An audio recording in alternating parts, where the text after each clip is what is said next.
Sound good? Yeah, no, there. Even with like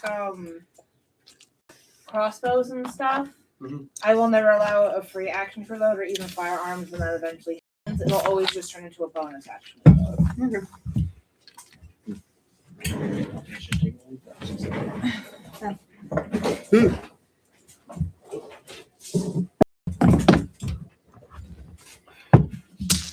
I have to go back upstairs to try to get a thing. Uh-oh. Well, your other plus, and that's not on a PDF, or it's not on a Google Drive, it's on a PDF. So I did on my other computer. Okay.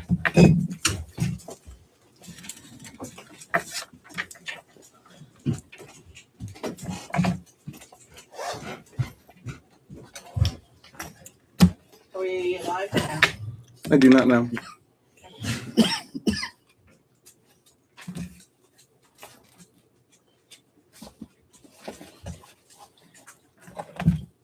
Hello.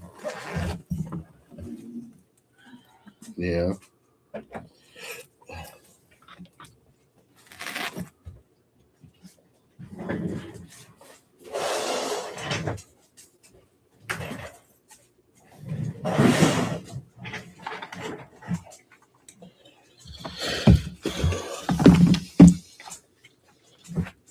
What do I do with it? Just had it. Oh, thank you.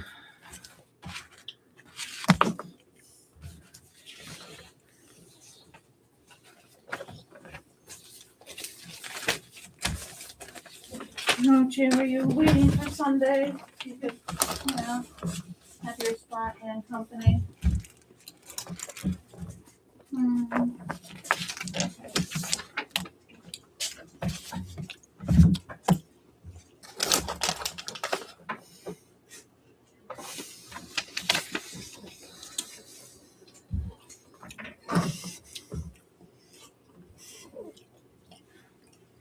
Got everything? There's a chair.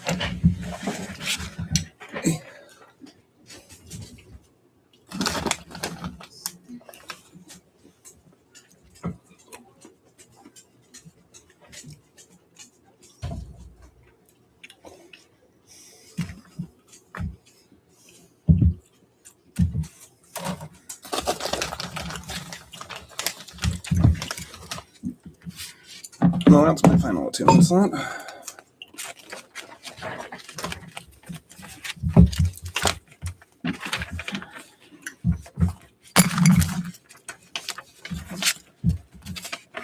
Is it 12 or 13? 12. It is 12. Oh, yeah. Yeah. Good. We get feats every 4 levels.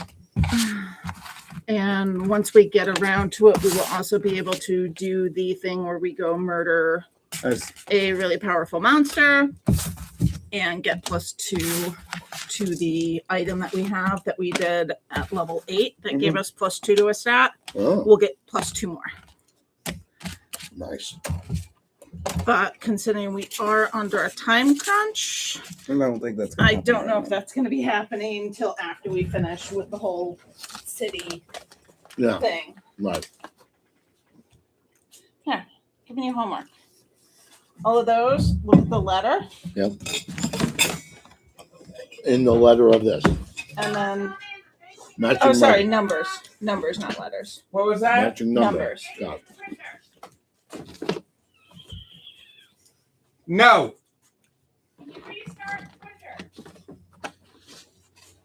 Oh, it needs paper. That's easy enough. That's actually what we hope it says when it stops working. That's the easy one to fix. Yes, just turn it on and off. No, it was paper. Ah, okay. Which again is the easier thing to actually fix and have it continue to work. This guy is undead. He does not go over here. Sorry, Abby, have an undead. Are we live? Yes. Oh.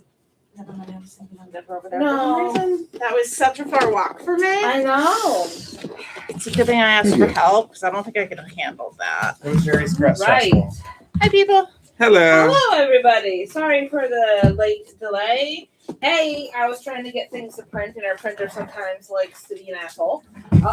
Is the best way I can flip this. Are you gonna walk over? Do you want the stuff? I'll be fine. And B, one of our players is not mentally feeling good, so he's taking a mental health day. We are okay with mental health days in this household. We all understand. So there will not be a Dante today, and that is okay. Right. There's definitely a Zuzu today. If and when Dante is needed, a Kalaki player will jump in. Yes. With that being said, last time on D&D, you guys managed to Traumatize Prism some more! Yay! Would you like to take over to get your dice? That's what I'm hearing from the situation. Less dice, yes. I mean, this one should actually be fairly simple. We showed up, and my sorta sister, well, you know, the 25% of the rest of my souls was there, and she was not happy to see us, and she tried to murderize us, and she had a lot of different elemental abilities which hurt a lot. And she was also very obviously either, I'm guessing, subjugated by Vormath, who is my official big bad guy. Well, Ben's official big bad guy too. All over that. Yay! And I started playing with the strings of the souls that connect us. And that kind of fucked her over a little bit, made her weaker, but unfortunately also drew the attention of Vormath, who decided to supercharge her in an attempt to continue to murderize us. Because, you know, murder is great, guys. Yes, he did actually fail in that. And the threat continued to yank upon until eventually his influence was blocked, and he proceeded to just teleport her away. And Erica, let me deal with that so you can get to the edge of the table easier. And is that pretty much where we stopped? So With the fight ending? you also she did successfully murderize one of us. Yeah, we okay, yeah. Yeah, And she then you gotta revivify again. And then we shut down the facility. Shut itself. down the lab, yeah. Rescued the guy that had been waiting for us. Checked in with the Titan on the way out. Got a quest reward, which was some Titan stuff that eventually we'll be able to craft into uber duper stuff. And then we got out. We rested, and we're en route to the city. But we haven't checked in with like Shamus and them yet. Correct? Nope. Correct. Seamus and Gnarls told us to get back to the city so that they can grab us. Yep. Huh? Oh. Yes. And I got traumatized. Some more. It's not hard to do. I died. I got better. Everybody needs a hobby. Yes, you did. And again, we did get the rest.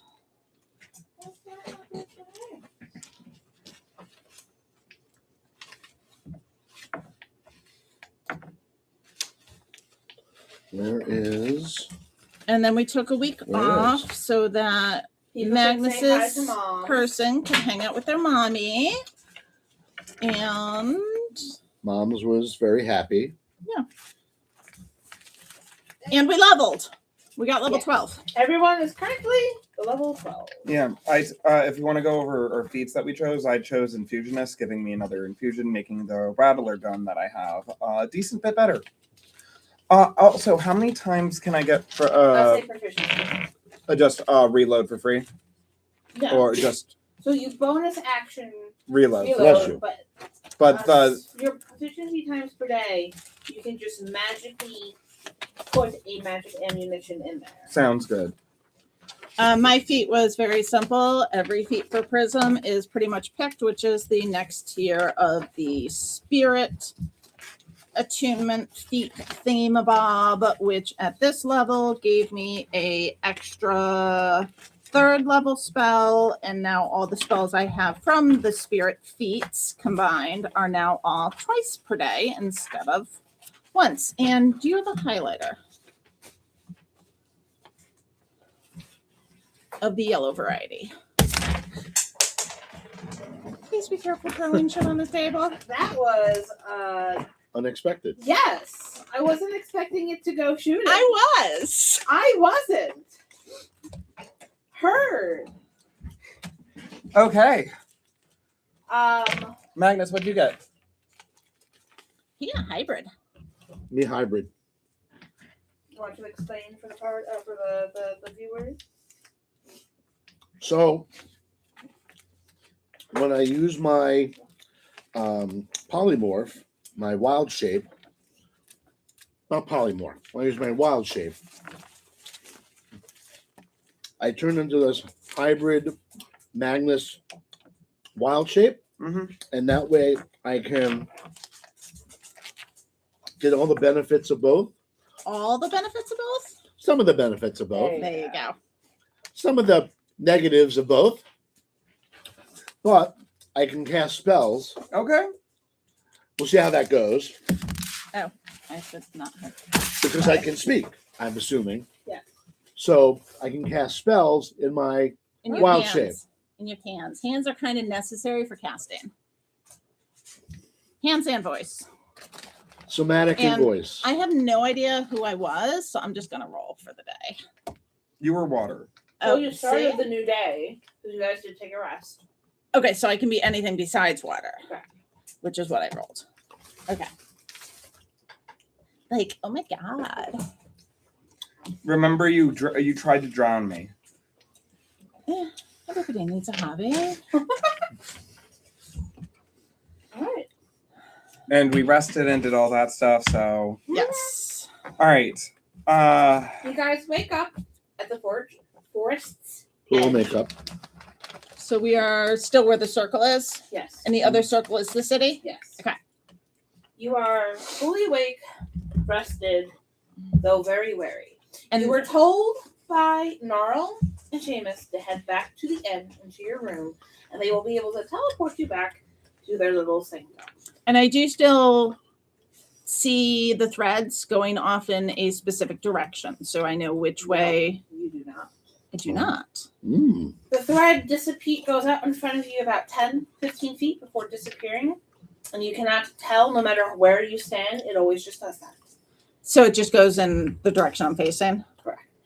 Oh, You okay. can tell that wherever this other part of you is currently under probably with Formath and thus shrouded, just like with the Etherians. Okay. Or for the Etherians. How I should rude. say. all right. I think Formath is angry at us. He's always angry. No, but I think he's angry at us specifically now at this point. Sure. Just a little bit. Yeah, and unfortunately, like, he kind of isn't so sure I was failed experiment anymore. No. Yeah. So there's that. Yeah. But you guys can make it back to the city within about a 2 hours time. Thank you, Helios and Luna. No. Oh yes. And Air Dante. Technically then it should be only 1 hour. Woo. So within an hour you get back to the city itself. And head straight for the tavern. It doesn't take you long. Do we want to grab more scrolls of Revivify or scrolls of Yeah, but let's check in with them first. familiar first? Okay. I don't. Well, question. Yes. With me having the ritual of Find Familiar, that can only be used for me. Yes. So if Right. you guys want yours back, yes, you will need scrolls. I wasn't sure. Because I'm like, I actually have it scribed. All right. You feel the familiar tingles of spatial magics before you are uprooted from where you are and back within the grand hall of Seamus's and Gnarl's I guess, wizard power of sorts. They stand before you, looking concerned, worried even. And Gnarl will go up to you so you're all right. Everything is fine. I mean, I died, but I got better. Like, not fine. Definitely not fine. Okay. We physically, yes. Emotionally, depends on who you talk to. And knowing what we know now, just panic. Well, you guys went silent for a while, and we couldn't even figure out where you are through scrying, so we were worried. So, like, in these labs and stuff, the Ethereans can't even track stuff, so that does not surprise me. But we found out, like, how they're controlling these people, and it's so not their fault, so we can't just murderize them. Did you manage to grab any research papers? Just dump a bunch of stuff in front of them. Like, a lot. All right. And then we also, I also did my absolute best to make sure that facility cannot be turned on ever again. Short circuited a bunch of the magic connections. Honestly, at this point, I think it might be worth more of a hassle than anything to get that thing back up and running. You smash stuff. All right. Well, this is good. Gnarl's going to bend down and start looking at all throughout the paper. Seamus is going to stand kind of above him and go, That's a lot of papers. And also, grab one of the remnants of like the dead worm things to show them. This is how they're controlling the people. Also, here's someone who was actually fighting it. I'm sure you were wondering who this man was. I mean, yes, but okay. Oh, right. Hold on. I am not drunk enough for this. Okay, first, this is a lot. Second, he's a lot. Third, what? A couple of hours? Probably. We hate to do this to you guys, but could you give us a couple of hours to process all this information to come up with a plan of action? Understood. Would you like would you like some assistance in like identifying things with someone from who's been? No, he's coming with us.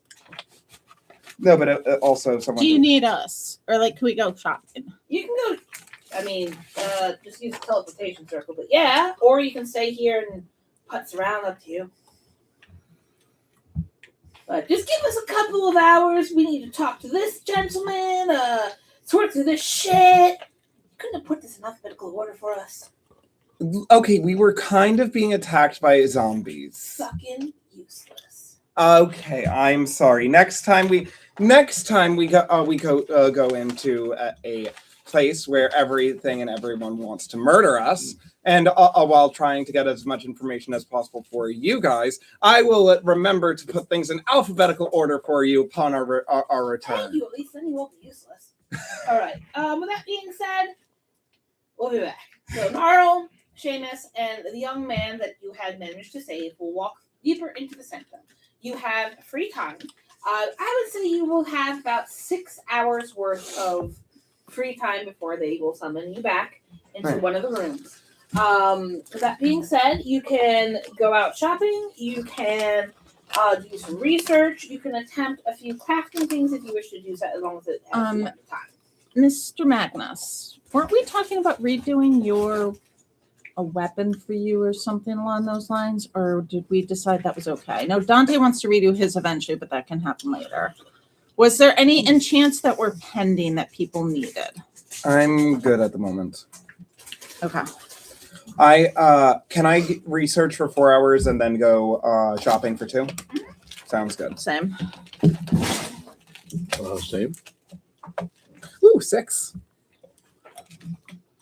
Do I get a blessed die with my research? No. 6. So plus 11.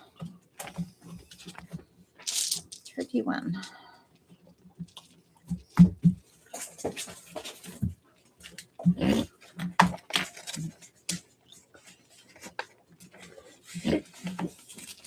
So 2 6s and a 5 for research. Nice. Was Dante researching anything? Something. If he is, he'll do it when he gets home. Okay, sounds good. I do not want to metagame anything that he is not technically here for Sounds good. until that is more than. Yeah. Okay. All right.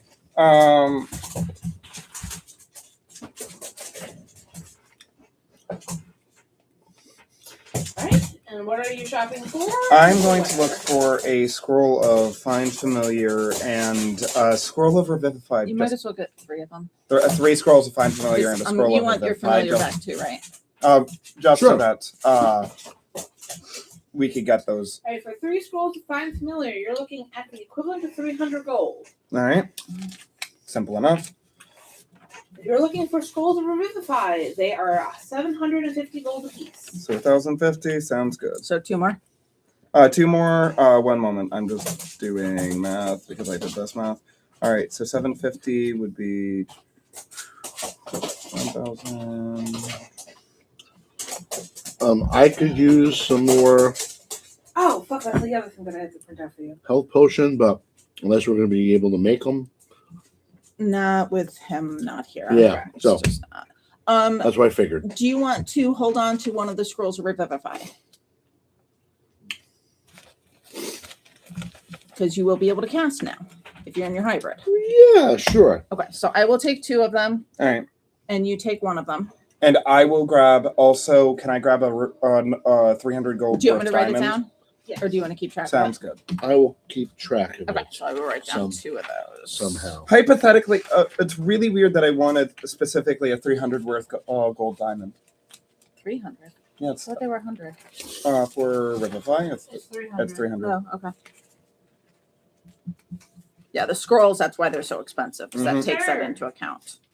Here's your updated spell list. You know, since you only had up to 4th level spells and you had access to at this 5th? point 6. Yay! Oh. Thank you. Oh, that's right. He has 6 now. Yeah, he only had written down 4th level spells and only 1. Mm-hmm. Anyway, I I always think meant to that'll. write more down, but Anyway, that. So that is just a mixture of spells from each list that I see you using the most of, and what I would consider being relatively useful. Be aware that you can change them out as you wish. Fine. So I am going to. That is going to be the amount of time that I would have realistically. Would just be that. I am. Oh, could we have given the coded stuff to Seamus and them? Yeah, I To figured you did. translate? Okay. Well, I'm just going to erase on them. Or do I need to keep track of them anymore? Or they can just go away. They can go away. Okay. It was 6 scrolls, 4 books, and 10 I papers. can see you. I erased through the paper. Yeah, whenever I like to purchase some more health potions. Well, unfortunately, or I guess fortunately, I actually have health potions to finally give you guys again. That are not just tier 1 and 2. It's almost like you're no longer hoarding them for some really weird reason. We used them all. Huh. We used a bunch of them. weird. We used a bunch of them. You can buy 2 3s and 1 4 for 8. So 4s are 800. So 8 for 800 gold. 800, Yes, sir. 81.98. 81.98. Yeah. All right, so in case I want to actually do some runes, I'll save a lot of like the teeth and claws and stuff. But for stuff that I can definitely see that we'll never 800? use, the 3 800. charisma spell 800. cores. 150 for each 3, Yeah. and then 500 for the. Wait, why wouldn't we use those? Exactly. I could add. If I use it, I get a +0. I don't understand. We're not hurting on money, so I'm not going to sell a ton of this stuff. I will sit here and say this: it's not useful for this campaign, but but in other campaigns, when it comes to selling stuff, do note that you will only be getting half the Mhm. amount. I'm not allowing it for this one because I want you guys to break my shit so I can fix my shit. So you don't have to. Well, that's normally when you sell something, you Fix your sell it for shit. half the store price. You gotta fix your shit. So, Fix thy shiza. Right. Anything else? Ladies and gentlemen. I'm just trying to see if there's anything else on here that we'll definitely basically never use.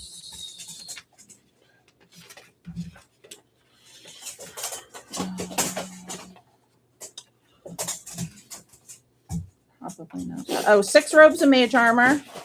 6 robes of mage armor for selling them. I'd say you get 300 a pop. So, try and keep track of 1800 for a sec. All right. 3 of the spell core charisma. Spell core charisma. Those are probably a lot. I'd say 1,000 a piece. All right.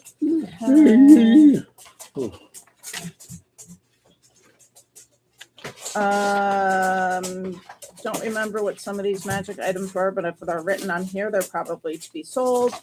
Dragonfire gauntlets. I'd say 2,000. You keep in total. Mhm. Dragon's breath amulet. Dragon's breath amulet, 50 and hundo. Cloak of smoke and cinders. 2,000. Brightwood warden cloak. 2,500.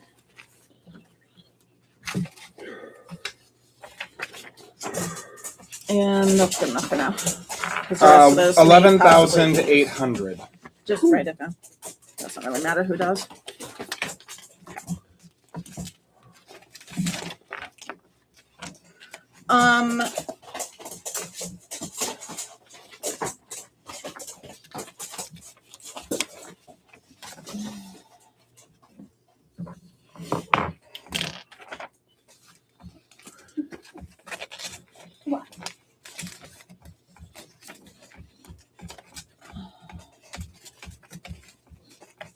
And casting Find Familiar cast takes an hour, so we would not have had time to do that yet. Correct. But we have the ability to now. I just wanted to look because we are kind of short on healing a lot of times. If there's anything like I want to pick up like a scroll to do like some sort of enchant for a healing later on. Because we can technically do heal. And druids do not get that. Yeah. They don't. Didn't put this in backwards.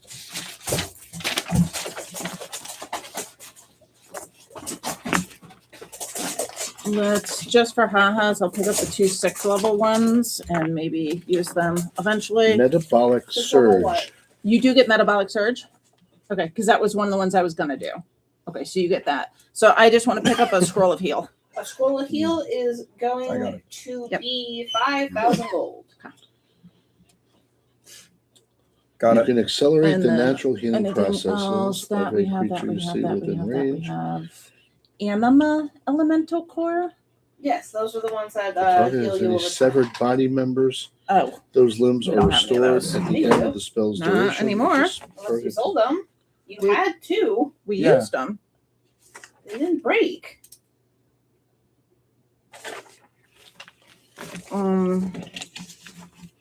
Because I know mine was in my old staff, which I'm pretty sure I did sell. All And he has the other one, but he never uses it. So we'll just use his. right, sounds good. The Okay. elemental core that does the automatic healing around you is Oh, you just hold on to that, right? It's not in something. We never put it in anything, I don't think. no. So yeah, when I get around to making something with heal, I'll steal that from you as well. All right. But the other one was the hit point regeneration, which is that metabolic surge, which is just for 1 minute, twice a day, you can regen 10 hit points every round. You're gonna need 2 more anima elemental cores if you want to do both. Huh? I probably if he can cast it, I probably won't. It's part of the recipe. You will need it. No, I don't know if I'm going to want to do the enchant for it. Oh, heard. So I think I'll probably just do the heal. All right, so that was that's shopping and So I and don't have anything. research. All right. You guys managed to make it back by being teleported once again by heading to the inn and into your rooms for heading back. you will see there is someone waiting for you to bring you into another room. It seems more like a council room of sorts, or a war planning room, or a combination of the two. Weird how that has to happen in this day and age. Where you will see Seamus, Gnarl, and a couple of the other scientists that you guys managed to rescue. Gnarl will ask you all to take a seat. Mm-hmm. And in doing so, he goes, well, that was a lot of things to go through, but we got the gist of it. It will take us some time to create something that will be able to, he will look at the guy that you guys managed to save, free someone from these shackles without permanent brain damage. The guy's like, I'm just happy to be saved. So, okay. Sorry. We didn't brain damage him. He wasn't. He got some because he was still fighting it. Yeah. It'll take us a little bit of time, which is not a bad thing. Once we're able to do this, we'll be able to hand you the serum and very quickly rid any who is afflicted by these parasites. Way to be free. So, like, can you also just, like, I don't know, enchant a pair of glasses or something so we can see the little squid thing on people? So that way we know. What? My Or thing is detect like, spell. do you have access to locate creature? Yes. You can use that. Okay. It is a creature. That makes sense. But isn't locate creature just one specific? Yeah. It goes to the nearest. The nearest, but you can still cast it multiple times to just find it. But we do have information to be giving you with our hopeful next moves. And I am going to be quite frank with you. You can just walk away. What we're about to ask you is a lot. And I'm aware it's a lot. And we will not look down upon you or see you in any other way. Like, if you get do on so. with it. In for a penny, in for a pound. We want to see this fucker burn. All right. Am I wrong? He's like got the rest of me, so yeah. All right. Well, the idea is to free tribal leader and the magistrate from these things. There's a problem with that. The magistrate and the tribal leader are within the Twilight Assembly. Now, the Twilight Assembly is made to allow them to do what they need to do, whether it be jobs, dictate, blah, blah, blah, blah, blah, blah, blah. But in a safe environment without outside, I guess, stimuli. This way they can stay as neutral to things as possible. That being said, with what's going on, it's the reason why it's been locked down and none of us can get in. There is a fail-safe to that, and that fail-safe happens to be some of the other leaders within the tribe from other sectors. If you can manage to get their key codes, or their key fragments, I should say, they should be able to force the lockdown to end and allow you all in. Which would be, great and easy. Unless If it wasn't for the fact that we tried this already. they were being controlled Well, we didn't know that, but we're starting to lean towards, yeah, they probably are. With that being said, you might need to track them down, study them for a bit, find a way to get them in a place where you can deal with them and get those things off. Do we think the leaders are actually carrying this? Or is it something that would be big and in their house? Or well, from what we can tell, the shackles don't really grow in size.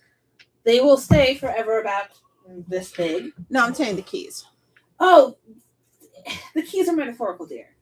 They each hold a fragment of an arcane sequence that, when put together, unlocks. Okay, so we need information that the leaders have, not an actual thing. Correct. So you need Gotcha. to free the leaders that can then give the arcane code And to I'm unlock going to just Twilight Sanctum. ask a question because I feel like it's pertinent considering we have a 2.5 week deadline at this point. Where are we as far as that goes? We have At this point, it's officially 2 weeks. 2 weeks. We have a 2 week deadline. 2 weeks I was just left? thinking about that. Yes. Yeah. 2 weeks left. So Okay. we only have a 2 week deadline before the crystallophages start attacking the city in a mass. Just curious, if we do manage to succeed in this and everything, will the tribal leader be able to just teleport the city Yes. instantly, So, or will the there be time? idea is the tribal leader alone can't technically do so. If we get the other sector leaders on our hand and then the tribal leader, they will be able to do so. If not, granted, we will have to go collect our own people. The advisors, as you know, we are. Yeah. Janice. What? The fucking assholes. They didn't listen the first time. There was a lot going on. Anyway, if we manage to get the other, the word I just said that down. Advisors? Thank you. Why did that brain happen? The other advisors to the magistrate to come together in agreement. Us, along with the magistrate themselves, once freed, can immediately teleport the city. Okay, it's an immediate thing. It's not like a ritual that's going to take like 2 days. No, I mean, it'll take like an hour. Okay, I was wondering if our 2 week deadline was going to be more like a week and a half. No. That's The thing is, the issue that we're having with us is the other advisors, though there are about 15, there's about 30 of us in total. 15 of us agree with us right here. The others are a little shaky. Like, did they suddenly become shaky, or were they always assholes? So, like, are we thinking that they're, got this slug on them, or I don't think they have the slugs on them. The thing about the advisors is that we're only there to provide insight and an outside view from our knowledge of our age to come. Most of us were in tenure at one point within the magistrate ourselves. We're now there to provide an insight from knowledge of those who do not have our age with them. We are there to do that. We are also there as a, how do I say this? A way, basically, yes, for things that go awry as of now. But we still need the magistrate as well, as in the tribal leader, not the council that he holds with him. So there's the tribal leader and then the magistrate, and they're two separate people. So the correct? tribal leader is the head of the magistrate. The magistrate itself is a council of individuals from the individual clans within the tribe itself, all holding magic of great power and knowledge. Okay. The advisors were old tribal or old clan members that were in the council that, through tenure, came out and are now there to advise. Most of them are very old age. Thus, they have the knowledge of centuries to decades, depending on the species, compared to those who are currently in the So is this technically like a dictatorship? With the magistrate basically having control? Right now, because of what's happening, yes. So the way the government's written, it's basically a dictatorship, and that's where we're running into. Okay. So originally, the reason how this is the tribal leader, who is the head of the magistrate, is there to make an informed decision and make it so. The council is there to provide information from all walks of life, so the tribal leader can make the most in-tune decision it is. Right. The reason why the tribal leader and the council sit in the Twilight Assembly and stay in the major center circle of the city is so they do not get swayed by any other impressions or emotions that they would get by interacting with every day-to-day life. Then you have the other leaders of certain sectors of the tribes, whether it be the second hand, whether it be the leader of the archivists, whether it be the healer, the head healer, and so on and so forth, just like the other tribes. But they bring information to him, and then he has the ultimate authority, though. Correct. So okay, but it's not necessarily a dictatorship in the sense of It is more of a, this is the best way where nothing can truly sway one way or another. Except it has. Because of outside influence of being mind controlled. Yeah, it's turned into a dictatorship. I'm just gonna say this. The disconnect from the people, I don't think is a good idea in general. That's why we have Neron. What? You will get to that in a moment. Neron he's a person. We don't know that name, do we? No. Okay. The reason for this is you have to understand what we as a civilization hold. It's not just powerful magics. It is also vast intellect of ancient and forbidden things and things that could destroy. The magistrate and the tribal leader are very much aware of this. Tribal leader knows all of it. In order to make sure they cannot make a decision that could do those things, it is best to keep a neutral standing. Mm. There's a reason why we have it this way. It's more than just... So, like, if the tribal leader knows all this big bad secret stuff, then we can assume that Vormath knows all this big bad secret stuff as well. And, like, if some of this big bad secret stuff is, like, super powerful artifacts and all this yada yada, can we, like, have somebody check to make sure that, they're still there? That would be the head archivist. Yeah. Though the tribal leader knows of these things, he does not have access to them. But the archivist does. Correct. So he may be a priority we want to check on and make sure he's not, bad. With that being said, I guess I'll get into the next part of this little rendezvous.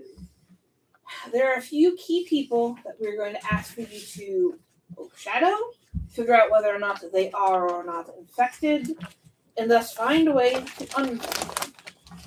I will be able to say this. This is going to be difficult. No matter who you choose to start with, you are fighting a very high-powered individual. Mm-hmm. One way or another. But the more you free, the more help you'll have to deal with the others. Understood. So I'm guessing the top of this list is the head archivist, huh? Well, I'm just going to go down the list of who is who, and I'll just give you all wonderful information about them. We'll start with the top, which is the second hand to the tribal leader themselves. Suzu, leave it. Suzu, leave it. Thank you.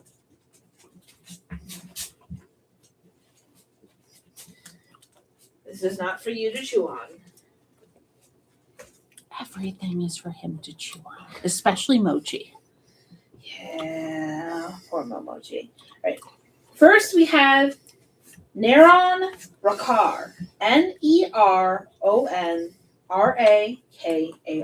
He's the second hand. Second hand. This Eldrin male is known to be the second hand tribal leader and one who enforces and communicates the leaders and magistrates' laws, goals, and decisions. They are known to be the face of the government and tribe and the one that usually the people come to bring up issues around the tribe since the magistrate can't. Known to be around the Twilight Assembly and the neighboring buildings around it. They are quite the charmer and are known for their ability to sway the crowd, so be wary. He likely has charm magic. His title is the voice of the vanguard, the right hand to the chieftain.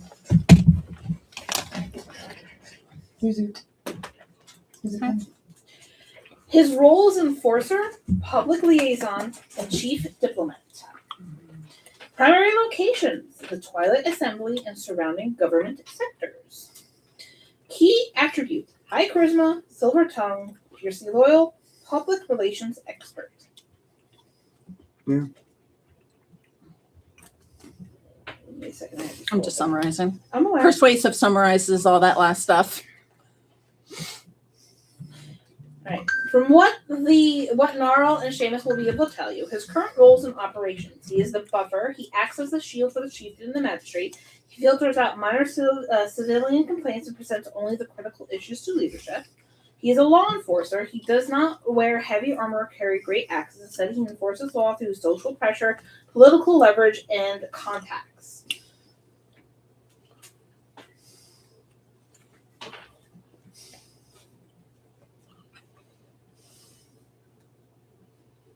I have a floof. You do have a flute. He is a major fixture within the Twilight Assembly. He treats the assembly like his personal stage. He is constantly seen pacing the halls, holding court with merchants, and whispering to the guards. The one place you're most likely to find him is in the Twilight Assembly or in the outside building itself. Well, the assembly's the one we can't get into, though, correct? Correct, but you can get into the Yes, outside yes. buildings. Okay. From what Gnarl and Seamus will be able to tell you that he does have a daily routine. They're not sure whether or not this has changed since everything has happened, but these are some places where you can usually find him. In the morning, you can usually find him within the Assembly Plaza. During the midday, you can find him within the Scribes Annex. During the afternoons, you can find him in the Weeping Willow Courtyard. And during the late afternoon, you can find him traveling to the Vanguard guard houses. Okay, so we may not want to do this while he's going to the guard houses. Why not? Just a Right. thought. The next one is Uaki Nemnen. UAKINEMNEN.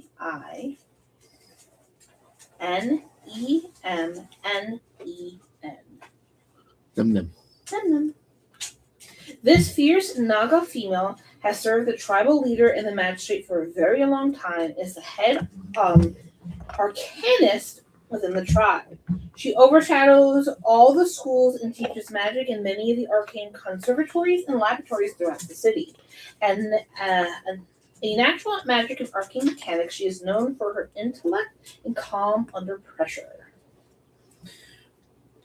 Her title, Grand Arcanist and Directress of the Arcane Schools. Role, Advisor to Leadership, Head Researcher, and Overseer of Magical Education. Primary location, the Central Conservatory and High Security Arcane Laboratories. Super easy to access. Central Conservatory and what? And High Security Arcane Laboratories. Key attributes: genius level intelligence, unflappable composure, fiercely loyal, and master of arcane mechanics. I wonder if her Arcana beats yours. Probably. Current roles and operations. She's the academic director. She holds absolute authority over all laboratories, academics, and libraries. No magical experiment happens in the city without her written seal of approval. She is the arcane mechanic. She specializes in the physical manifestation of magic. She creates and maintains and repairs the complex magical engines, wards, and constructs that keep the tribe safe. Calm in the storm. When magic anomalies occur in the city, or crisis strike, Waki is an anchor, while others panic. She cold-bloodedly calculates formulas to neutralize the threat. My guess is with her, it's probably going to be easier for us to maybe draw her out by messing with something, A lab. messing with a lab, rather than have her find her. Probably. These are her current walks for daily day. During the morning, you will find her at the Apex Observatory. Mm-hmm. During the morning, you'll find her at the That was morning. dawn, No. I should say. Sorry. No. Suzu. Okay. During the mornings, you'll find her at the Great Lecture Halls. Mm-hmm. During midday, you will find her within the subterranean vaults. And during the late afternoon, you will find her within the alchemical foundry.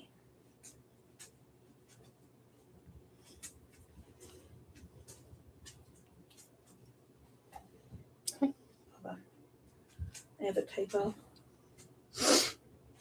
Guys, I'm a failure. I made a typo. All right.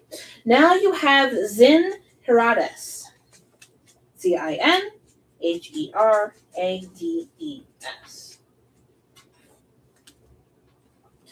A more feminine Haleen. She is the head spiritualist that interprets the will of the Etherians, known for her otherworldly insights and almost psychic abilities to foresee bad things from happening. She heralds the priests and priestesses of the temple to help keep the will of the Etherians in their word and pass that to the people of the city. The magistrate keeps her close for the foresight and ability to keep the Etherians' will enforced. Title is the High Herald of the Etherians and Grand Spiritualist. Roles: Head of the Priesthood, Interpreter of the Divine Will, and Prophetic Advisor to the State. Primary location: the Celestial Temple and the High Oracle Chambers.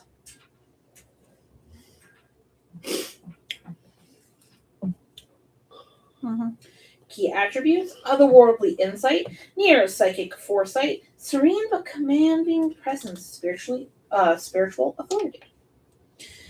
Her current roles and operations: she is the voice of the Etherians. She translates the abstract cosmic will of the Etherians into clear laws, moral codes, and guidance for the common people in the tribe. Leader of the cloth: she commands a massive network of priests and priestesses. Her clergy manages the city's temples, handling funerary rites, offering spiritual healing, and acts as the moral compass for the community. The preventative shield god: she uses her psychic-like foresight to keep to stop crises before they even begin. If she senses a bad omen hanging over the specific neighborhood or trade route over anything else, she immediately dispatches her priests to intervene.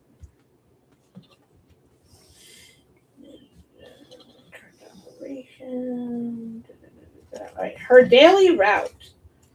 Starting at dawn, you will find her at the dawn greetings at the Celestial Steps. So we should attack her at the church. Totally. During midday, you'll find her within the High Oracle Chambers. During afternoon, she is within the Sanctuary of Whispers. And at dusk, within the Purification Altar.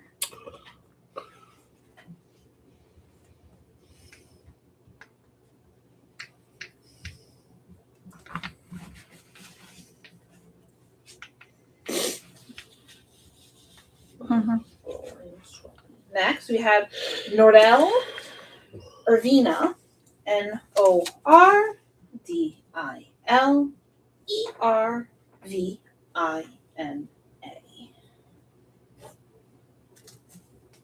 A female Spriggan that oversees and interprets the health of the earth and its ley lines. Known to be kind and warm-hearted, she tends to let the magistrate know how the earth, or how the health of the All-Mother, Earth, and its ley lines are. This allows her to tell the magistrate whether or not the power drawn for the ley lines are too much or something is wrong with them. This helps the city stay in a balance with the world around it. She and her priests and priestesses help in the work.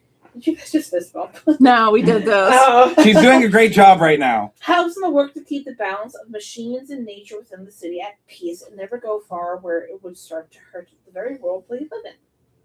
She title: Keeper of the Ley Lines and Voice of the All-Mother. Role: Environmental Advisor, Caretaker of the Earth, and Balancer of Technologies and Nature. Primary location: the Roots of the World Conservatory in the Subterranean Ley Junctions. Roots of the World, what? Conservatory. What was the other one? And the Subterranean Ley Junctions. Key attributes: she's kind-hearted, nurturing, deeply attuned to nature, and uncompromising protector of the balance. Sure she is.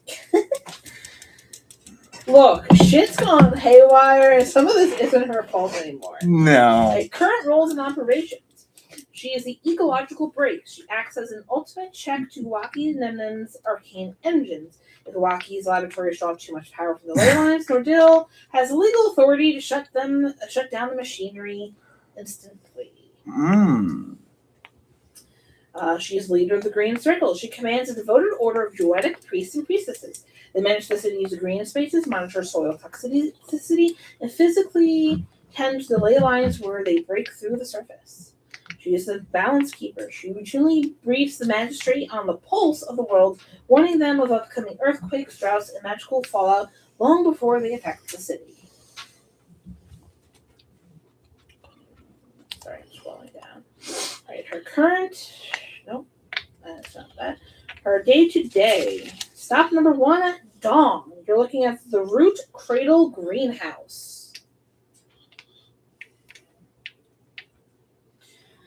Stop number 2 within midday. The Grand Aqueduct Confluence.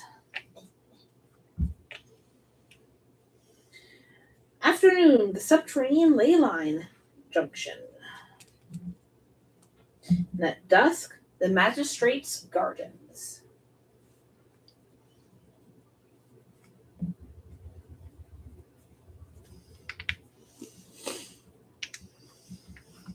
Mm-hmm. Okay. Next is Neteshtiks. What? Neteshtiks. Netesh, comma, Tix.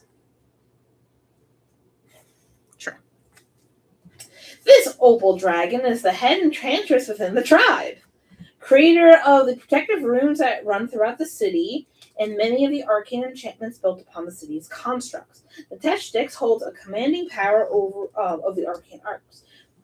Calm in demeanor, but with a powerful presence of the dragon she is, she holds knowledge of centuries past that she uses to create unique and integrated arcane wards and enchantments. She helps the magistrate by protecting the city with her wards and enchanted constructs that help patrol the city itself. Her title is the Sovereign Weaver of Wards. Oh, that went too far. And Head Enchantress. Role: she is the architect of the city's magical defenses, master of runecraft, and the creator of the Sentinel constructs. Primary location: the Prism Vault and the Central Runic Citadel. Prison Vault and what? The Central Runic Citadel. Citadel. You know what I really should You have know, done? you know what you said. What? Typed. Yeah. My hand hurts. You may be the one that writes all day. I'm not. Alright. Current roles and operations. She's the runic architect. Cherry. She oversees the maintenance of. What happened? She has cherries. Oh. She oversees the maintenance of the massive glowing runic lines etched into the city's outer walls, gates, and major foundries. Each single ward requires her precise draconic magic to stay fueled. Command of the Iron Patrol. While the tribal enforcers handle day-to-day crime, the Neteshtiks holds ultimate command over the automated construct sentinels that guard high security zones. The Living Archive. Due to her age, she is a master of ancient, forgotten enchantment techniques. She blends century-old dragon magic with modern arcane mechanics to create unbreakable mental and physical shields. That's fun. I Right. think Dante should take her out on a date. All right, stop number 1 at dawn. You're looking at the Central Runic Citadel.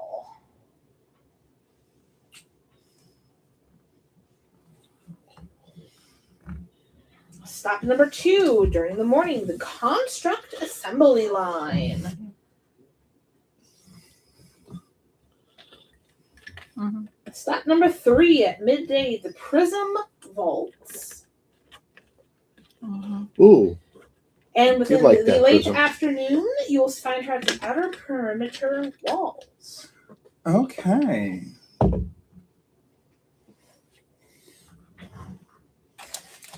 Do we know if she's typically got like tons of sentinels with her?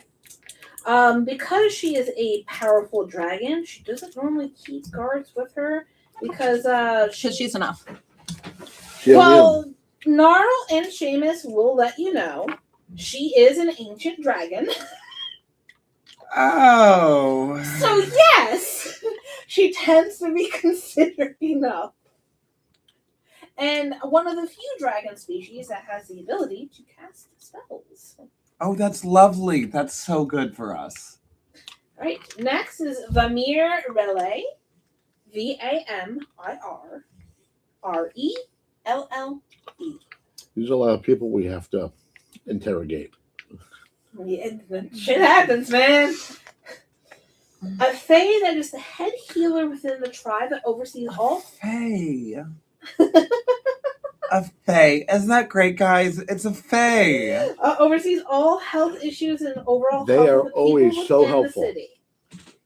He keeps the people healthy and disease non-existent within the city, allowing for safer living. This allows the people of the city to be far more productive in their day-to-day lives. The magistrate needs him to keep the people and themselves healthy from outside diseases and viruses. Title: Grand Sovereign, Sanitation, and Head Healer. Role: Overseer of Public Health, Master of Magical Immunology, and Director of the Sanatoriums. Primary location: the Radiant Sanatorium and the Cleansing Aqueducts.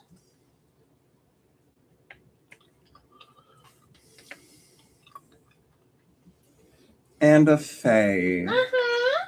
Key attributes: endlessly patient, radiating vibrant fae life magic, unmatched medical genius, fiercely protective of the populace. So it's a good thing he kept himself from getting corrupted. Right? Yeah. Current roles and operations: public well-being directives. He manages the city's hospitals, dispensaries, and public baths under his watchful eye. Citizens are highly productive, never losing work days or to standard human illness or fatigue. Magical quarantine. Whenever foreign merchants or travelers enter the city gates, the mere special medical priests that use diagnostic rooms to scan them for outside viruses, ensuring the city's perfect bubble remains unpopped. Panacea production. He oversees the mass creation of a potent low-cost healing salves and disease-preventing herbs distributed to the working class to maximize their physical labor and output.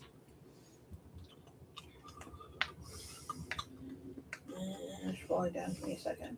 Right, stop number 1, Within the Dawn. You're looking at the Radiant Sanatorium. Mm-hmm. Day number 2, or time number 2, Within the Morning, the Magistrate's Private Manor.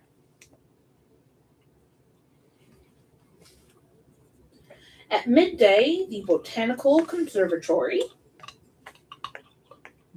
And at dusk, the lower city's soup kitchens. Aww.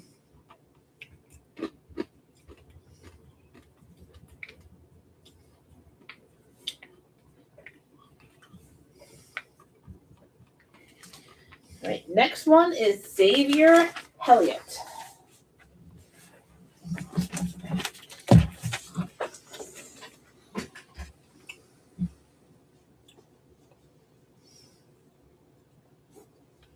We need to spell this for you. Okay, just making sure. A human. I won't guarantee my spelling's exactly right, but it doesn't matter. It's I'm enough, pretty sure Xavier is the same. it's enough we can pronounce it. And So. then Helliot is literally just Elliot with an H in front of it. Yeah. A human male tasked with keeping all knowledge written down and protected within the Asari. He keeps the archives orderly and well protected from all with ill intention. He also keeps the locked away forbidden knowledge and the knowledge of things that could So break he's the head the archivist. balance away from prying eyes. His duties is to maintain the archives and continue to monitor all aspects of the city and any developments throughout. Titles: The Grand Archivist of the Asaran, Keeper of the Forbidden Ledger. Role: Custodian of State History, Guardian of Restricted Knowledge, and Chief Intelligence Monitor. Primary location: the Asaran Grand Archives and the Vault of Whispers. Mm.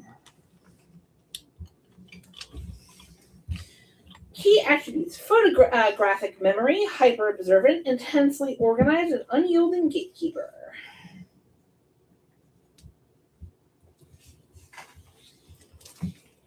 Right, his back. We must be the key master. His current roles and operations: Archival Master. He commands a vast network of silent scribes to record everything from daily birth rates to high-level court proceedings. If it happens in the city, Xavier's people writes it down. The Forbidden Vaults. He holds the only set of physical keys to the lower vaults of the Asaran, where texts regarding dark magics, world-breaking weapons, and the true origins of the tribe are locked beneath a very heavy anti-magic seal. You said only he has the key? Yes. We'll see if that remains true. The Pattern Seer. Because he reviews all incoming data, Xavier specializes in finding hidden patterns. He can predict economic crashes, political betrayals, and localized cult activity simply by reading between the lines of daily trade ledgers.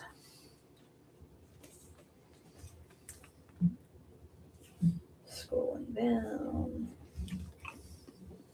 Alrighty. His day-to-day route. At dawn, you'll find him at the Great Rotunda. Great what? Rotunda. ROTUNDA.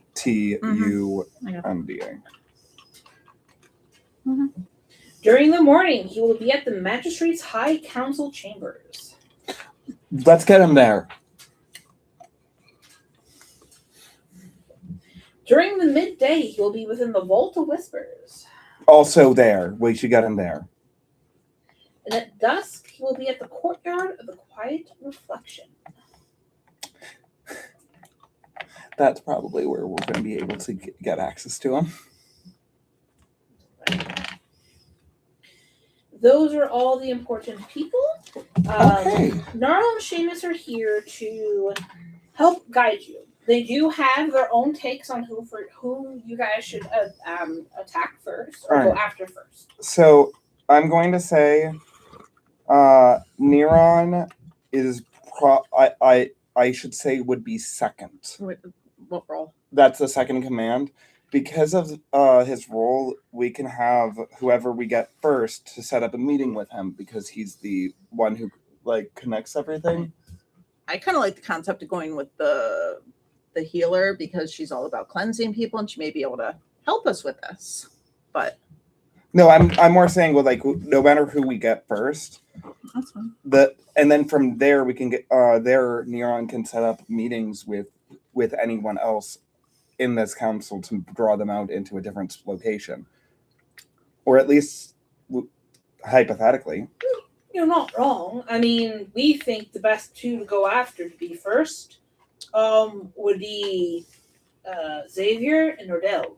Yeah, Nordell. Because if Nordell is the one who deals with the ley lines, yeah, he's also the one who powers all this shite. Oh, 100%. So if you get rid of that, they lose a lot of their strength. And also, we can have Nordell help draw out Walkie, because if she's goes to one of the important places and shuts it down, Walkie's going to show up very shortly after. Yep. So let's say hypothetically, we go to this courtyard of quiet reflection and we hang out and Xavier shows up and stuff. What are we supposed to do? I mean, I wouldn't say go after them right away. That would be, well, let's be honest. But we don't want to kill them. We want to cleanse them. Again, would be the idea is at this point, get information. Yeah. Find out where they're the weakest. Find out what's going on. Any rumors, whether or not they can be used, whether or not there's people working around them that are willing to help. And also, and then figure out how you're going to attack the Mecca. Also, if we get information, if we get information on when we want to attack, we can talk to these guys, and you'll likely be able to help us in some way, shape, or form. Agreed. Is the goal? So when we say attack, we don't mean fucking kill them. Capture. To an extent. Cleansing would be you need to understand. Regardless of who you go after, they are going to defend themselves. Oh, yeah. None of these fights are going to be relatively easy. They're all different in their own ways, and they're all specialized in their own ways, but they're all powerful people. They are not going to just sit there and take this lightly. Also, I'm pretty sure most of our serums with the limited amount of time we have, we'll still take a couple minutes to actually fully kick in before, the thing's dead. So, keeping them where they are, distracting them, finding a way to, when we figure out how we're doing the serum, get the serum onto the thing or them. Yeah. So until they become free is really the objective. Which will be, unfortunately, a foil. Yeah. I've got a question though. How long do you think it'll take before you can start making those serums? Once we're done with this meeting, we're starting. All right. Because by the time you get to the point where you feel safe enough to start making a plan of attack, we should have at least one vial of workable serum. All right. Because at this point, we need to go at least one per day and a half if we want to be on track for being Some able of to them do have overlapping places if you can manage to get into them. Yeah, taking two at once is not an ideal. Never said you had to. Gathering information and seeing how they interact is a different story. That is fair. But if we're going to be starting, I would say Xavier. The thing is with Xavier is that I would say that Nordell. I'm more inclined to go for Nordell first. I would sit there and say Nordell or Xavier. Xavier will be able to give you an insight into everything that's going on in the city. He'll be able to give you any backdoor information, ways to get into places that you don't normally have access to. Nordell will be able to stop the power from happening, which can get you access to a couple of the other people that you're looking for. Yeah. Neither of them are necessarily a bad answer. Yeah. Whether or not you go with which one first is up to you. I'm more inclined because if we can get Nordell and Iwaki out of all back on our side, that would be those two would be very high priority for. No, agreed. Well, I mean, there's also the possibility that whoever we decide to go to first, Zin is already going to know about it and be there. Yeah, that's what I was about to say. If with his way of, Xavier's way of knowing about what's going on in the city, if he is not taken down first, the others will likely know about what's going on. So Xavier's first up. Yep, Xavier's first up. So, we're definitely not going to go in the morning. Or the afternoon. So, what is the Great Rotunda? The Great Rotunda. I need to go all the way back up. Is that a meeting space? I have things for all. I have 10 pages of notes for you guys. I spent a lot of time typing this out yesterday because I was doing a lot of other shit during the morning.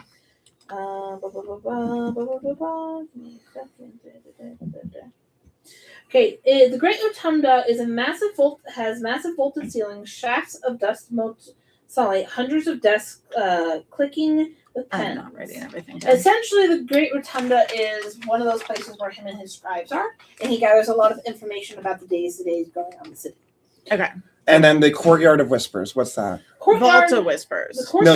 Vault of Whispers, Courtyard of Quiet. The Courtyard Quiet of Reflection. Is a silent garden inside the archive walls filled with stone benches and whispering pines. He tends to take breaks there. Can we get into the archives, or is that an area that's So, blocked? the archives themselves are not blocked, people. Okay. Mm-hmm. You will have a little bit more of a difficulty because the outside is to the city, but it's only the lower floors where the chambers and the vaults of the forbidden knowledge are actually locked away. The Vault of Whispers, what is that? Because that's not the actual forbidden knowledge. A subterranean pitch black vault protected by lead-lined doors that block all sound and magic. The Vault of Whispers tends to hold massive amounts of all the forbidden knowledge doors. Okay, so that is the bad stuff. Correct. The thing is that we can't use magic to disguise ourselves or anything like that because that'll only trigger us. So, and if multiple of us show up in multiple places, that may tip him off as well. So if we want to gather information, I suggest we go into two groups of two take the Great Rotunda, two take the Courtyard of Quiet Reflection. Well, one of them's in the morning, one of them's in the afternoon. So like we could also send 2 of us for maybe after wherever Neardall is at those Yeah. times too. That makes sense as well. I think that we will likely be better with the scribes, with the scribe areas. So I think me and Prism could tackle the Great Rotunda, and you and Dante can tackle the Courtyard of Quiet Reflection. Okay. Hold on a second. So at dusk, Prism and Kawaki are going to the Rotunda, correct? Mm-hmm. Okay, so at dusk, Magnus and Dante can possibly go to the Root Cradle Greenhouse, maybe. Yeah. I don't know. We need descriptions of this first. So that's dusk, morning. Because we might as well use all of our time.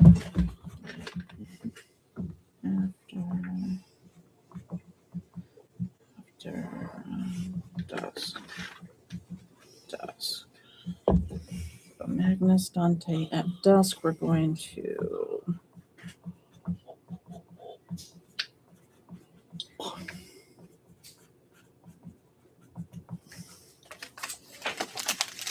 and then Neardall, we're definitely not doing the Magistrate's Gardens. But let's see here. I think that's supposed to be dawn, not dusk. It is. That's fine. It's 1, 2, 3, and 4. Mm-hmm. All right. So that's dusk. Where can we? Dawn. Oh, whatever. All right. Oh, yeah. All right. So we need somewhere.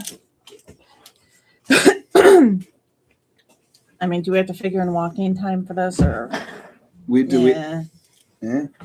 All right. So Nardell's the other big one. Morning, we definitely can't do the Magistrate High. Let's just right now we're just planning out a day. That's fine. More I don't know Xavier. if you want to come where you can actually see this. Yeah, Xavier is. So I think Xavier, we can only get those 2. Morning, Assembly Plaza's possibility. Lecture halls are not. This would be this the lecture one. halls might be if especially if there's a someone visiting for knowledge. Lecture halls are within a lot of the school district and is used for academic scholars. Yeah, we've done that, so we could do that. Yeah. So that's Prism, Kawaki, lecture halls. All right. And then Grand Aqueduct Confluence does not sound like an easy place to get to. But what about Dawn for Magnus and oh yeah, we need a Dawn for them. What about the Root Cradle Greenhouse? Dante is and he is a druid. Yeah, that would make sense. Sounds possible. What do you got for Root Cradle Greenhouse? It's under Neardall, if that matters. Because you be druid. Greenhouse sounds like a druidy thing. With an herbalist over there. I'm trying to get codes. To see the Spriggan? Mm-hmm. Mm-hmm. 5M0908.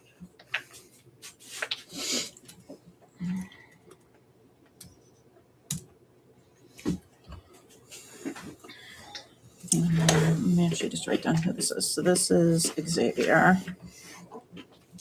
The lecture halls was Owaki. Courtyard of Quiet Reflection. Xavier. Was Xavier again.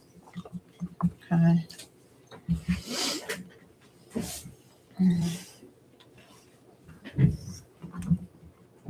The gardens might be a good one for the 2 of us while they're also at Xavier, the Magistrate's Garden. Wait, no. Maybe, but she's also the druid one, so I kind of want Magnus to. Yeah, but I don't think that. I think that we should only have each of us show up at one location for each person. Otherwise, they may catch on. All right, so which ones are we Root looking Cradle at? Greenhouse. Or Del Dawn, if that matters. Mm-hmm.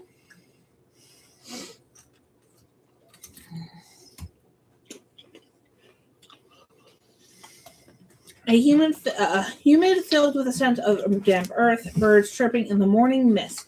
The root cradled greenhouse is one of the first places that holds all of the various medical herbs and other plants that the city uses in their day-to-day. Public access is allowed. Correct. All So right. definitely do that.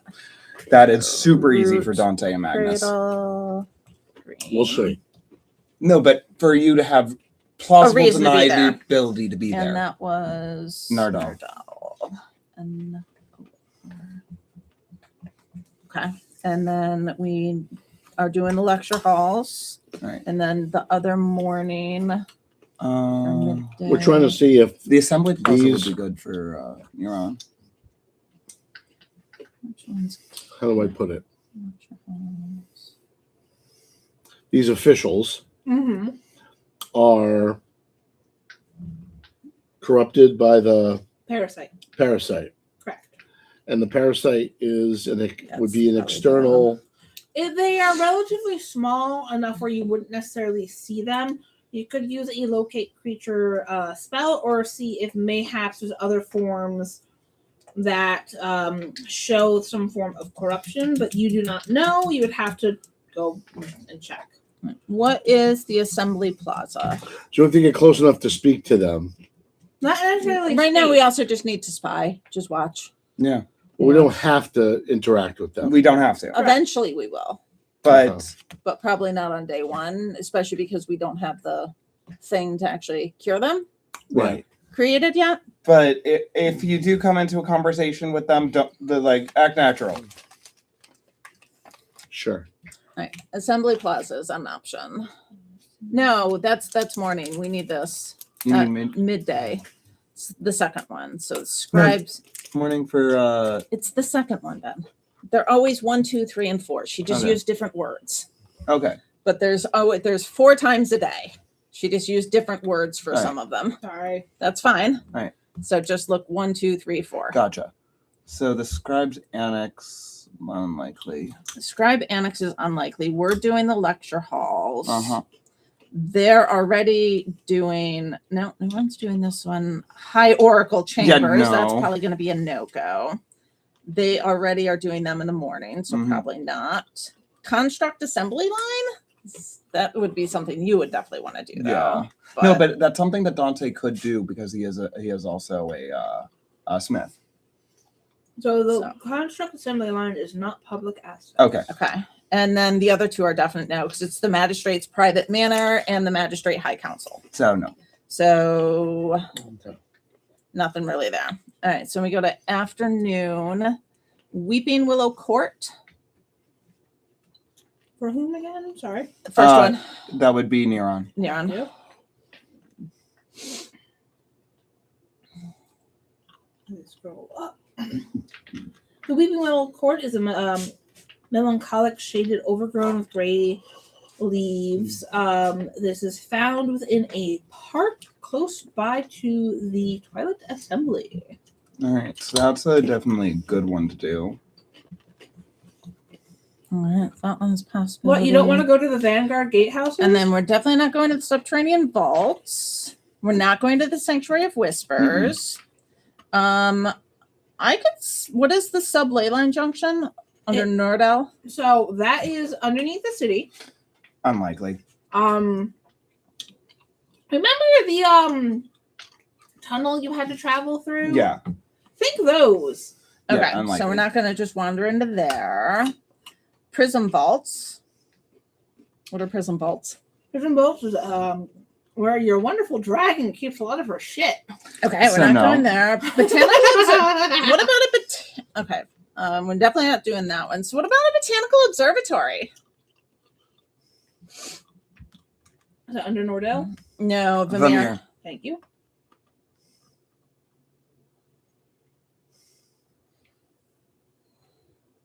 Because that sounds like a druidy thing. Yeah.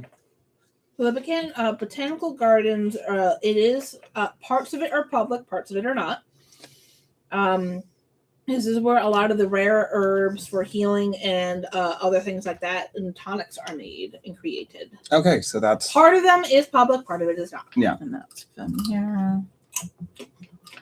All right, and then so we were going to do the Weeping Willow Court then, I guess.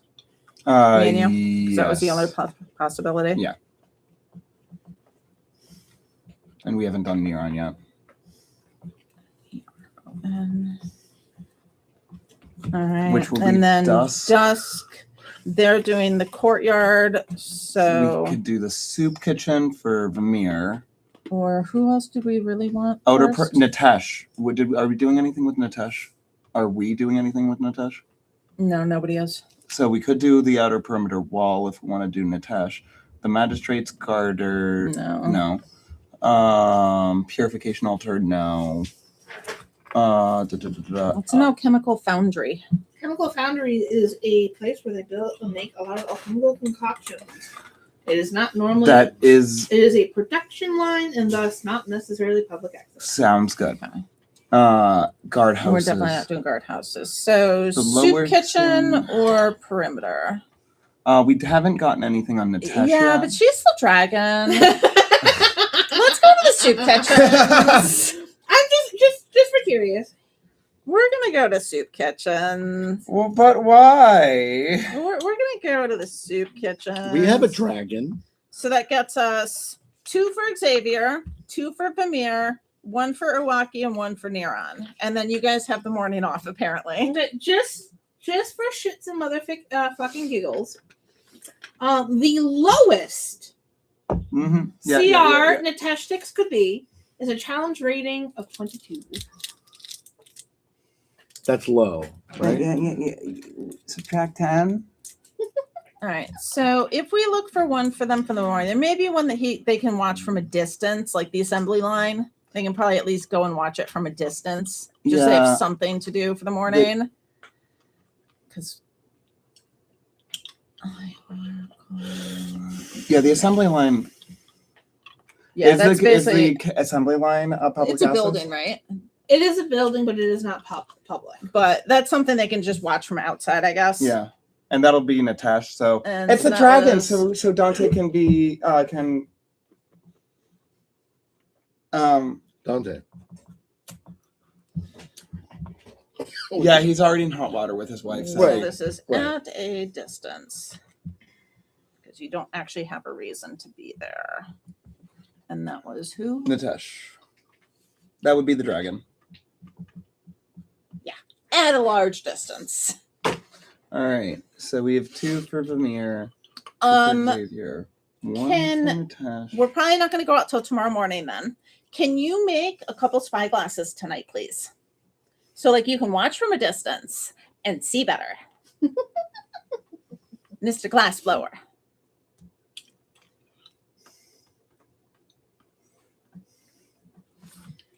Okay, so we're covering everyone but Zin at this point. But And she's the one who'll know we're coming anyway, so yeah. What's the matter? You don't want to go to the priesthood? We don't really have a reason to go to the priesthood is the thing. Why not? well, I mean You could I actually. can. And actually so can you, 'cause Yeah. they're the ones who deal with souls. Yeah. So me and you could actually go there. But she's out of all these the celestial steps. Yet no. So that would be daunting. So the steps are basically in the morning at one of the Outdoor temples prayer. is an outdoor prayer that anyone is allowed to go to. Yeah. It is an outdoor prayer. Yeah, no, we're busy in the morning doing Xavier things. So that'll be a later on. No, I know. I'm just letting you know that it is an An outdoor option. function. Yes. It is not a We're going to go here and get murdered immediately. Yeah. Oh. So yeah, I think having at least one spyglass per group would be useful. Anything else people want? Because I don't think we're like trying to get into like any of these like invisible or anything like that. It's more just trying to blend in with Joe Public, because I am so good at that. Nobody ever notices me. We'll be fine. Totally fine. It's gonna be fine. The much fine. All right. So, with that being said, it seems most of these things are going to be starting tomorrow, correct? Yes. Yeah. With that being said, you guys do have the rest of the day to prepare yourselves for these wonderful spying. Whether it be procuring items that you think you're going to need, whether it be crafting things you think you're going to need. We're going to go from Well, there. do we have any? I guess the question is, what do we have for reason? Which one was the rotunda again? The rotunda. The Grand Rotunda was basically a place where the scribes go. So we're basically going. We're going to investigate different. Okay, so we don't History. need a prop for that, though. No, They don't need a prop for the greenhouse. we just need notebooks for the lecture hall. Lecture halls, yeah. And I was a student. The assembly line you're doing from a distance. The Weeping Willow Court, That's the courtyard. That's basically just a just place. watching. Yeah. The Botanical Observatory, take all the herbs with you. Yep. And you can ask questions about that shit.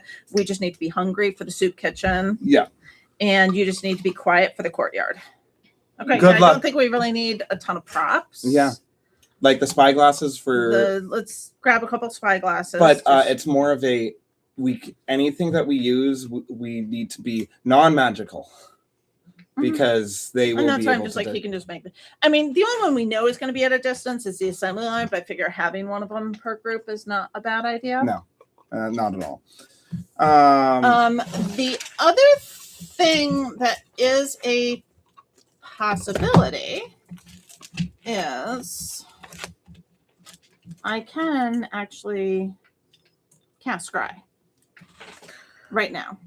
So what I'm first of all going to do, because I keep forgetting to do this, is I am going to put that into my ritual book. I'm going to just throw this out there. Hey, Seamus. What? Just confirming. If if we cast Scry or anything on them, they will know.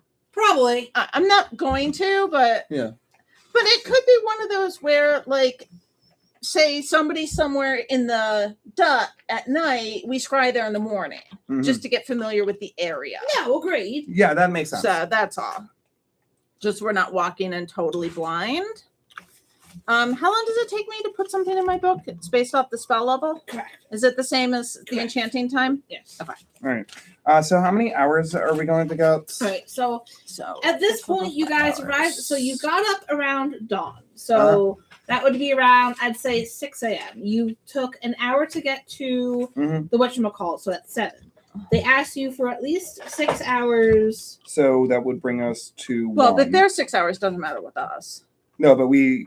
He's seeing how much more time is within the day. Yeah, because we're at 1. We were at 1. Then we had a meeting. This probably I'd took say- like an hour Yeah, or two. so you're at so- 2 p.m. Okay. So if you're trying to get anywhere at dawn, you're going to want to leave at least around 4 or 5 a.m.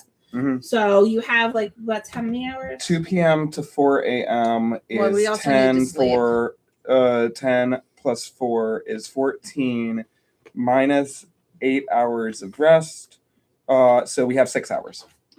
And scribing this one thing would take me 5 hours. So do I actually want to do that? That's just I think I am. I'm doing just math. because I kind of want it in my ritual book and I keep forgetting about it. I'm How just long gonna does do it some take you research. to craft 2 spy glasses? It's in the page I printed for you. Yeah. Spy. Glass blowing. And then Basic glass. Sand. Should be a As opposed to category. shape melting. I am going to sit here and state as the DM, when it comes to Time required. eventually dealing with these people, you can try to craft sets of whatever that can be used to negate some of their effects once you learn more of what Yeah. they do, which will be helpful. Oh, I'm 100%. just letting you guys know. I'm assuming it's a simple project. Yeah. Yes, Takes 4 hours. all right, so it should be 2 technically, now. It'll eventually be 2. Sorry. yeah, I haven't printed out the new ones because I haven't finished typing all of them yet. So It's so it's hours. 4 hours for 2 or 2 hours 2 for hours 2. to make 2 of them. 2 of them. All right, so that leaves you 4 hours if you want to research. Okay.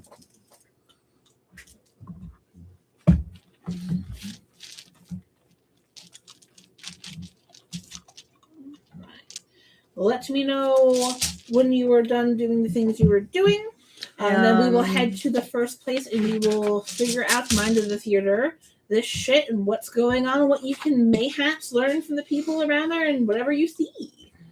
Cool. I only have time to do some research. Or cast Find Familiar. Oh yeah, I could do that too. That's good call. I do cast Find Familiar. I don't have time for that. It's okay. I don't have the doodads. You're gonna have to wait until I can go upstairs. Oh no, I still have the thing from last time that I did. I'm just gonna do the same one that I did. I've just been ignoring the benefits, so now I just get the benefits. Okay, that works. All right. Kya, you doing anything during this time? I scry. Anything else? That took 5 out of my 6 hours. Okay. So then I twiddle my thumbs for an hour because there's nothing useful that can be done in 1 hour. Find Familiar is 1 hour spell.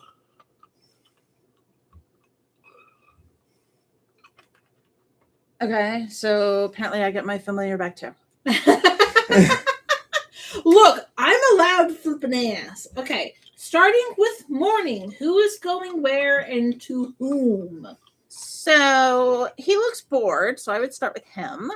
Him and Dante are going to Nordell, Root Cradle Greenhouse. Right. And you may end up needing Dante's book, unless you're going to roll for him. We'll see. I might just have him having something to deal with his affliction and just have him not available. Just to make it fair. You don't have a buddy. He's there with you in spirit. All by myself. But all right, you are at the greenhouse. Hey, before we leave the inn, cast guidance on him. It'll work for his next roll. Or wait, what is the duration on that? It lasts an hour. An hour, right? Okay. So your first roll, you'll have an advantage. So you're on your own. No, you'll have a D4. Oh yeah. Upon arriving in the essentially garden districts of the city, you will find the Root Cradle Greenhouse. The greenhouse itself is a relatively large building with a huge glass dome that houses what looks to be a small miniature forest of sorts. The vibe within the greenhouse itself that you are able to go into is humid and filled with a sense of damp earth, birds chirping within the morning mist. You can see sun rays coming through the glass, through the greenhouse aspect. And the area is beautiful, filled with flowers, flowering trees, and other things. You can hear small trickles of water through what looks to be built built upon or man-made structures that look to be as close to natural as they can be, as small streams trickling throughout the area. I would ask you at this point to either roll a... What are you doing? Trying to open my cuticle cream thing, I couldn't open it. And I'm not getting much luck either. Can I try? You are looking for a female Spriggan named Nordell Irvina, by the way. You can start doing either a gather information or generalized investigation check. In order to see whether or not you can at least find her, or if she is there currently. Oh wait, who am I? I don't know. Who are you? Please be fire. Oh God. You're not air. Earth. Oh, that's boring. No, I say you're fire. This is going to be a lot more fun. Hey! Hey, thanks. I'm not sorry to do this to you. I want fun. Yeah. Blessed dice. So there's 2 of us to roll. Yeah. So you have a blessed die and a D4 to get the. I'm allowed to donate my blessed die to the cause, right? Totally. Okay. So you said it was either a investigation or gather information. Hey, can Dante help him? No, he's not here. Okay. Dante is dealing with his affliction and trying not to become more. I mean, my gather information, it's up to a -2 because I put 2 points into it. Gather information. Oh, yeah. Actually, you guys are supposed to get skill points. I will reward you 3 skill points upon your level up. Cool. The extra points we can put into any skill. So you get 3. Yeah, my charisma ain't so good. It's better than mine. I don't have negative. Like I said, with the 2 points I put into it, I'm up to a -2. Hey, my persuasion, I have a 2 charisma. My persuasion is a 5. I have a 7 with a 0. So So investigation. Okay. Let's see. What have I been So I can doing add it a lot to any. of? Any skill you can add anywhere between 1 to 3 points. Okay. I'm going to add 1 to investigation. How's that? I mean, I'm not going to stop you. I could, but that I would can just be use mean. I can use an additional there. I am going to get 3 points into concentration. Because I lost my thingy that gave me like advantage or whatever it was. I'm gonna put 1 into stealth because we've been stealthing around I recently. got 2 in there. I'm going to add 1 to stealth. That's a good idea. That's right. Just kind of just look at like what have I been using. Mm-hmm. You might want to do concentration too. I have my thing that just That's true too. lets me ignore it.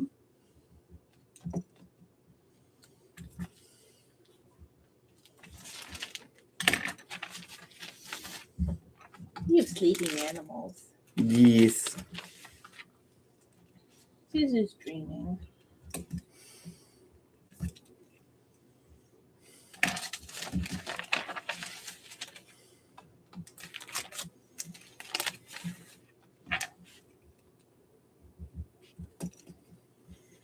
Okay. You know what? I'm gonna put. No. All right. I'm going to do gather information. Nope. Nope. I'm going to do investigation. Okie Okay, not horrible. Plus a D4 plus a D6. Plus, so that's 16. Plus, it's a, so no, it kind of, You can see what number that was. it's a 2, but it was kind of like, You could see what number that definitely was. I'll do If it was a 2. 6, he would have taken it. Plus 2, so 18. Okay, any other? That was my, oh, wait, no, yeah, wait a minute. Yeah, 6, wait. Investigation, right? Mm-hmm. So that's, no, wait, okay, that's 17 plus 4 is 21 plus 2 is 23. There you go. Math. Proud of you. Math. While strolling through the greenhouse itself, try to look as inconspicuous as you possibly can. Actually, roll me As a 13-foot giant, yes. a deception check. Ooh, deception. Yes, sir. You do no longer have the D4.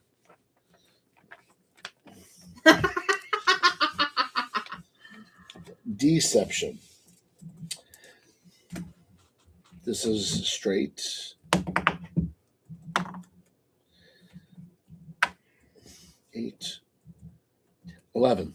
Okay. You feel fairly confident that you're not being overtly obvious. While walking around, you do eventually find a note or at least spot who you think Nordell is. You will see that she is starting her day by tending to the city's rarest medicinal plants and briefing her senior druids on today's tasks. She is standing among or below a willow tree, covered very heavily in robes of sorts. A lot more than you've seen with other Spriggans throughout your travels, including those within your own tribe. It is not normal for a Spriggan to cover themselves this much because they do feed off of the sunlight themselves. So it is a She little fancy. odd. You will see her talking to a small batch of druids. There's about with her. They seem to be in a hushed conversation. I will ask you to roll a perception check to see what you can hear. 6. Plus your perception. Perception. That's not bad. 15, 17. Okay. Not horrible. You will Not great. hear. You will get as close as possible while trying to look. You're a druid. You belong here. It's less that he doesn't belong here, more the fact that you can definitely tell He's big. Magnus has never done this before, And he's large. and he's really large, and he's trying really hard to be like, but like also not trying to hear. Huh? What? We are all super spies, especially fire. And everything. Ooh, I totally just rolled a dirty 20 stealth roll. I didn't ask for stealth though. Oh, are you sneaking? Let me ask that. I would look stupid sneaking. There you go. You will sit there and That would be see really them conspicuous. talking. With your 17 perception, you do get to hear a part of their conversation. Nordel's voice, though, what you would assume to be a little bit more. Where the fuck did you go? You're okay if I take notes even on stuff I'm not there for, right? Yes. Okay. He is not going to. say That's why I'm yes. asking. My notes would not be very helpful, I would imagine. No, you will see her talking. Nordell is going to address the Druid group. All right, everyone. Thank you for coming here yet again. It seems that though the forests around us are very healthy and well off, we are having some unfortunate problems further across the city and even outside of it. I am going to have to ask the group of you to leave the city for this upcoming. There seems to be a problem with the wellspring close to us.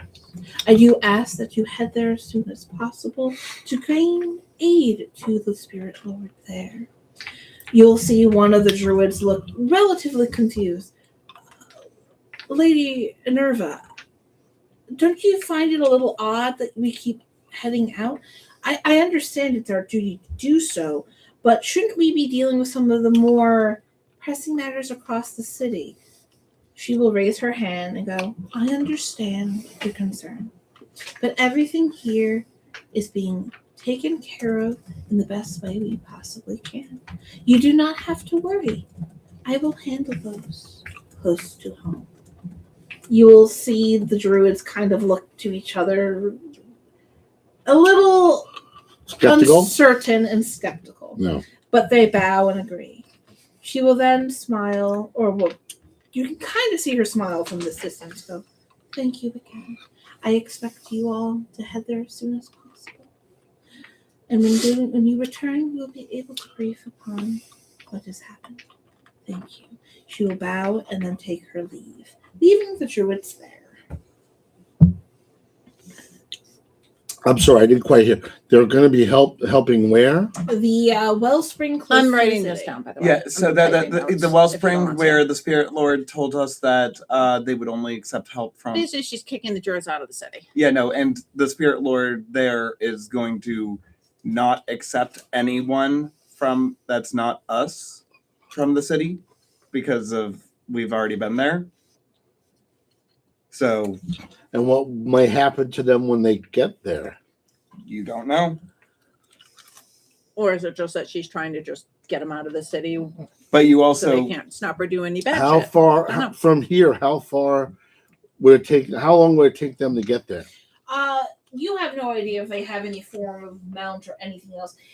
Traveling by foot would take at least 3 days. That was how we did with the cart, remember?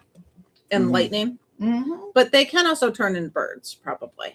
Mm-hmm. But yeah, so they're out of the picture for probably at least a week. At least a day and a half there, a day and a half back, maybe a little bit more. No, it's a 3-day travel. If they If they could fly. if they depending on the species, Most druids, and you would know this being a druid yourself within the circles of the Thailand, most druids aren't going to use a lot of their abundant, more powerful magics or transformations in day-to-day goings. It's not necessarily looked upon great. Even to just wild shape into like a falcon and fly somewhere? So a falcon, yes, but I'm talking about larger creatures. A falcon only has a 60-foot fly speed. But that's still a hell of a lot faster than walking because you can go in a straight line. But That's all. But yes. But a lot of them, depending on the fact that they're going there for help, they are also most likely tasked with not necessarily doing so because they do have to gather information from the land itself on their travels there. The more they're down to earth and able to take notes of what's going on, the easier when they get to the place they can determine what is wrong. So depending on how they're doing their action depends on how long it could be. You're looking at anywhere between a 3 to 6 day journey for these Each druids. way. Total. No, total. Round trip. Correct. Okay. You will see the druids standing there talking amongst themselves, along with a few others walking about in this area. Would you like to do anything else while you are here? I don't want to. So she's gone now at this point. Correct. Did I see where she walked off to? Into the back area that is clearly closed off from the public. So you could talk to the druids there if you wanted to try to get. Yeah. Oh God. So.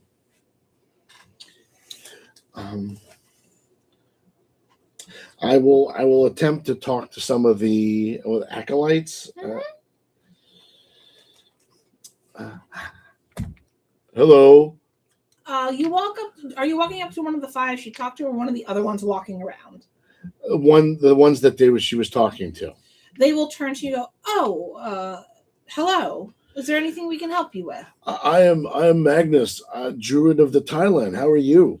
Oh, a Thailandian druid. It is nice to meet you. Clearly, in very different places. Why may I ask if you're here? Not in any way. Are you here learning new ways of druidic magics? Or... Yes. Oh, fascinating. Is there anything we could help you I'm with? always interested in finding new ways to be a druid, Well, I do know the Thailandian druids tend to are more closer to the wild creatures in which they guard and protect and ward, correct? Which is very fascinating, though we ourselves are more shepherds of the growth and the plants around us. Very different aspects of druidic magics. Check this out. I turned into an owl. That's amazing. Cool, right? I turned back into Magnus. Is there anything you are looking for specifically? What do you are you students? Or what are you doing? My name is Aaron. I am actually one of the head acolytes of the druidic priesthood here within the city. Though we will unfortunately not be here for much longer. We have been tasked by Our Lady Minerva to head off to the wellspring to see and deal with. Hopefully, we'll fix something that's going wrong. The wellspring. What is that? Wellsprings are common knowledge. You know what wellsprings are. No, I mean, this particular wellspring. Oh, this particular. What is the interest the lady may have? The particular one here is of the water ley line. The spirit itself is deep within a swamp. It's not unheard of for them to be put through toxins and other things, and we're probably just going to be sent there to help purify whatever is going and ailing the spirit lord there. That's an awful long way. It is, but it is our job within this region to preserve and protect all that is around us. I'm sure you Thailandian druids do that too with the forest next to your home. Yes, it's a never-ending job. Yes, very much so. Is there anything else I can help you with? Unfortunately, we do need to get ready for our journey. Well, just be careful. It's I know from passing through that area, it's very dangerous. Oh, of course we will. Um, And if you ever are looking for other things, you can always ask the great Enerva herself. I'm Do sure the- she would be willing to learn and teach our ways compared to yours. Yes, there's. Is that what Enerva does for the city? Is that part of her? It is part of them, yes, though she also helps keep check some of the other arcane powers and whether or not the ley lines are being drawn upon too much here. She is the one who helps keeps the balance between the arcane mechanics and magics to the natural order within the city. Again, I'm just if it's within the city that her within her purview, I'm just curious as to why she's sending you so far away. Ah, that's right. How- You're how- not of here. How would that protect? Roll the a inner persuasion city? check. I believe in you. And bless. Or the Mm, And your blessed eye. mm. Not good. 9. Oh, and persuasion. Mm-hmm. Persuasion. Oh, a +1. So 10. You will see him kind of like, unfortunately, a lot of this information is not for us to give out. I will let you know that though she and us are here to protect the city does draw upon the land. And as the druidic priesthood that we are here to protect the very land that we also draw from, which includes regions outside the city itself. I would love to be able to pick her brain on her methods to see if that may help us in my area. Is there a way I can maybe meet with her, or is she available perhaps? You are more than welcome to head to the temple itself. I am sure she is more than willing to speak to anyone looking for greater information. Unfortunately, we ourselves would not have notice of whether or not she is busy within her day-to-day for today. Where is this a temple that you may be at?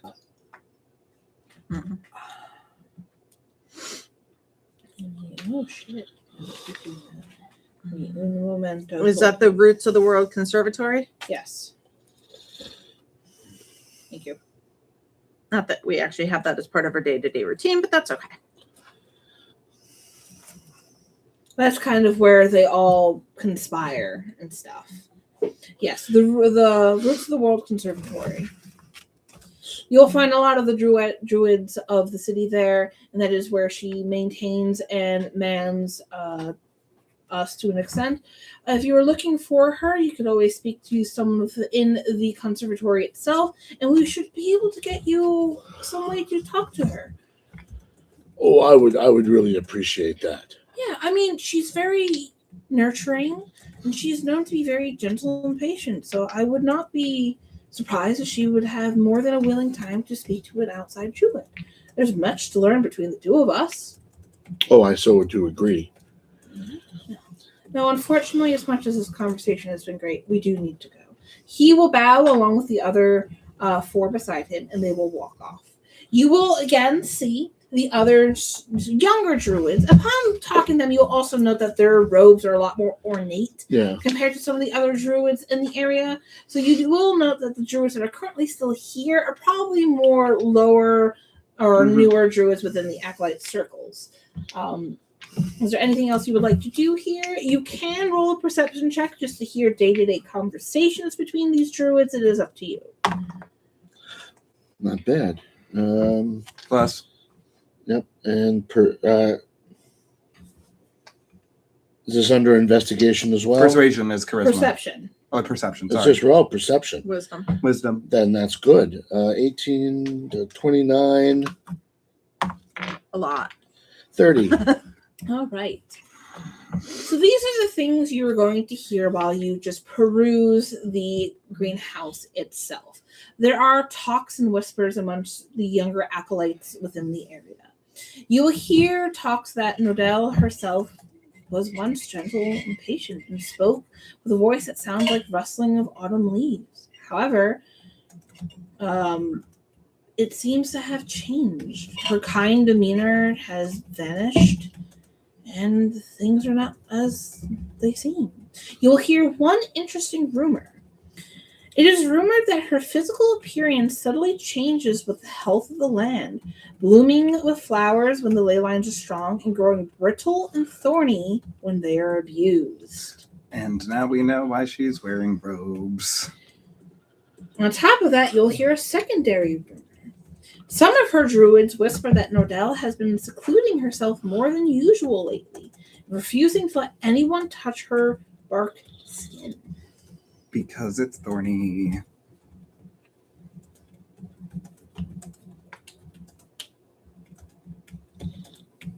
Okay. All right. While walking about, you'll also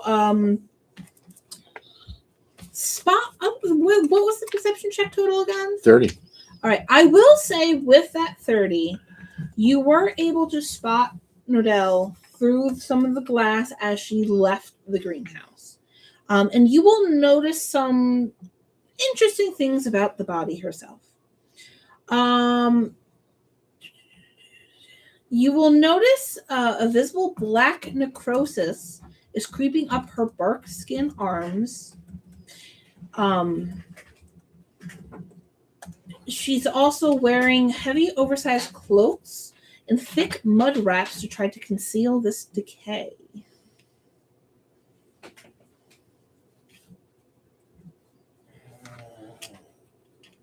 Oh my gosh, my baby boy. You will also note that, based off of the conversation you had, her warm, comforting voice was not very warm and comforting. It seems to be more dry and hollow these days. When she speaks, dead, brittle leaves and gray moss constantly flake off her body and scatter onto the floor. Gross. Those are the things you notice while within the greenhouse. Can I see where she's heading, in the direction she's heading? She seems to be heading to the Grand Aqueduct Confluence. Which we know. We know that. That's part of her schedule. That's where she's where next she goes. supposed to go. Yeah. So Got don't it. worry about that. Okay. Okay. So I shouldn't follow her. That is up to you. Well, No.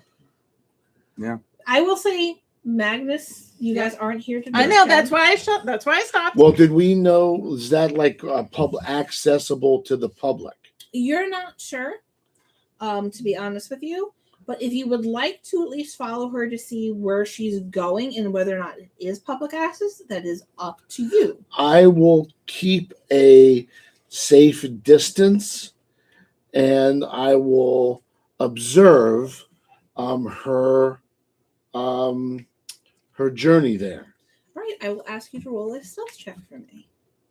I believe in you. No, You have a blessed eye. I know, but it's not good. +4. Stealth is now a 6, so 11.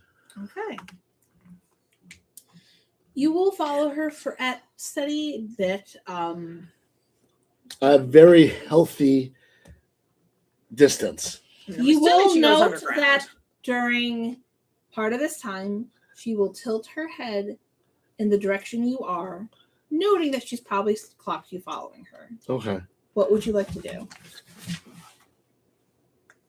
Are you going to continue following her knowing that she has noticed you? No. All right. So you stop your follow and she will proceed upon her day. Yeah. Meanwhile, Probably was not The smart. rotunda. Dawn, we are at the Great Rotunda looking into Xavier.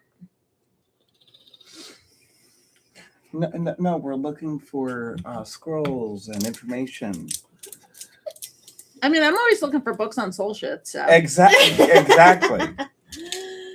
All right. Let us see. By the way, I'm going to be out of my armor. after this. Great. The Great Rotunda is a large building with massive vaulted ceilings, shafts of dust-mote sunlight, and hundreds of desks clicking with pens. Upon walking in, you will see hundreds of scribes working. Walls lined with books and scrolls that seem to go on for ages. You cannot tell whether or not how high this actually goes and how deep it goes. It seems the rotunda itself is a pocket dimension holding all this information. From where you are standing, there is at least 10 floors above you of books upon books upon books. So Kawaki walks in with a look of absolute bewilderment and excitement, and then shakes their head. Is there like reception or librarian? From what you can tell, how this building is laid out from walking in is you have not an open floor. You have a area that goes out in kind of a horseshoe shape that overlooks a lowered area where you hear the desks and the pens. Scribes are on the lower. Correct. Okay. From here, you have stairways and access to the books leading up, Okay. but not leading down. From down, you can see a spiraling staircase that goes to a point where you can no longer see, but you do see scribes coming and going up and down from those staircases. You can see other patrons and people visible within this part of the rotunda looking at day-to-day scrolls and books within the area. You can also see that some of them are labeled economics, some of them are labeled ledgers, some of them are labeled businesses and practices, maps of the area, so on and so forth. So what you can gather is the first 10 floors is a lot of general public knowledge, all put together in one area for easy access for those who need it. So this is basically like the public library for the town, for the city? Or at least this part of the rotunda is. Okay, right. Before we walked in, I would have cast guidance on you as well. I feel Right. guided. With that being said, you guys can look at a perception, a gather information, or an investigation check to see if you cannot spot Xavier. Gather information, right? I have a +0 to that. I believe in you guys. No, I'm going to be Let's go doing. for perception. I'm going to do investigation. Dirty 20. Plus guidance. Dirty 23. Apparently, this is dirty 28. Okay. You guys will notice a very well decorated human within very elegant robes walking up between the desks. Xavier seems to be conducting his morning inspections of the scribes down below, collecting and compiling logs of the city's activities within the previous 24 hours. You see him walking very briskly and steadily through aisles and aisles of scribes, picking out information, occasionally stopping to talk to one of the scribes and continuing about his day. What was your perception? 28. It was investigation, not perception. Okay, investigation. What was 23 perception. Okay. You will note that he does seem to pocket some of the things that he gathers, though you're not sure why or for what reason. You do note that. With your investigation check, you will notice that he seems to be organizing the papers he gets in a very specific order, though there seems to be, from at least the investigation that you get, you can also gather a very small amount of what is being written. Again, you're only a floor up. It's not too hard to know, especially when he walks closer to where you guys are standing above the ledge. You do know that sometimes you'll see him take a piece of paper that would go into one section of what he's carrying that should be in one section, but it goes all the way to the back. All right. I'm imagining like we're at like a table over the ledges and everything, like, and we're both like just reading, like pretending to read scrolls, but as we're doing this. Correct. Again, you will note that occasionally there are scribes who do walk up to this area, whether it is to place something upon one of the many blah blah blah blah doodads. Brain. Sorry, everybody. I am You're good. braining. And occasionally walking back down. So if you wish to try to talk to one of the scribes, Absolutely. I go, excuse me. yes, how may I help you? Hi there. We're visiting. We've been. I traveling. totally go up to somebody different. Okay. It's. I've already started this. And the Quaggy's just like. She made me be fire, so I I'll was be fire. Quaggy. Okay, cool. So my friend, I go. My friend here. She's gone. My friend here is investigating soul healing and other things like that. I was wondering if you knew of a good section to read that was public Yes, knowledge. you're going to go 3 floors up. It's all the way in the back. The section, the book should be in a light blue color. Oh, of course. No, thank you very much. I greatly appreciate. You're very any of that. welcome. I absolutely love this collection of knowledge. It must be astounding to work in a place like Oh, this. it is. Though I must say, in the last about 20 years, it's gotten far greater than it has in the past. Oh, thanks to Sir Heliot himself. He seems to be far more interested in order than our previous head archivist was. Oh, how long has Sir Heliot been in power? Sir Heliot has been in power for about, I would say, 40 years now. Oh wow! And this has all been made possible by under his rule. He's human too, so Yes. Now, a lot of this knowledge and stuff has been here for other archivists before him. He's just been able to impart a far greater order upon it, making it far easier for a lot of people to find what they are looking for. That is astounding. I'm imagining he's I'm imagining working for him. Everything must be so organized and nice. I mean, to an extent, yes. You have to understand those Sir Heliot objects truth above all emotions. He does come off a bit cold at times. He is very impartial to a lot of things. So I think it's more for the fact that he seems to not notice social cues. I don't understand. because we're the most diplomatic in this group. Okay. As speaking it for someone who's been told that a lot in the past, as the other end of it, it's not that we don't care. Oh, I don't say he doesn't care. It just sometimes can make working for him a little difficult. We know it's not a place of malice. You must understand. Oh, yes, of course. But it is still rough at times. So Sir Heliot does try his best. My gosh. And I imagine with everything going on in the city that things that he's maybe put under a decent amount of stress recently. Which is what we've all been thinking, yes. We just hope that he is doing fine with all the recent activities going on. I mean, it's tough ever since that thing happened over in the southeast of the Back Grove. Things have just been feeling off. I mean, I think I really should not say that. Oh, come on. No, go ahead, talk. Roll a persuasion check.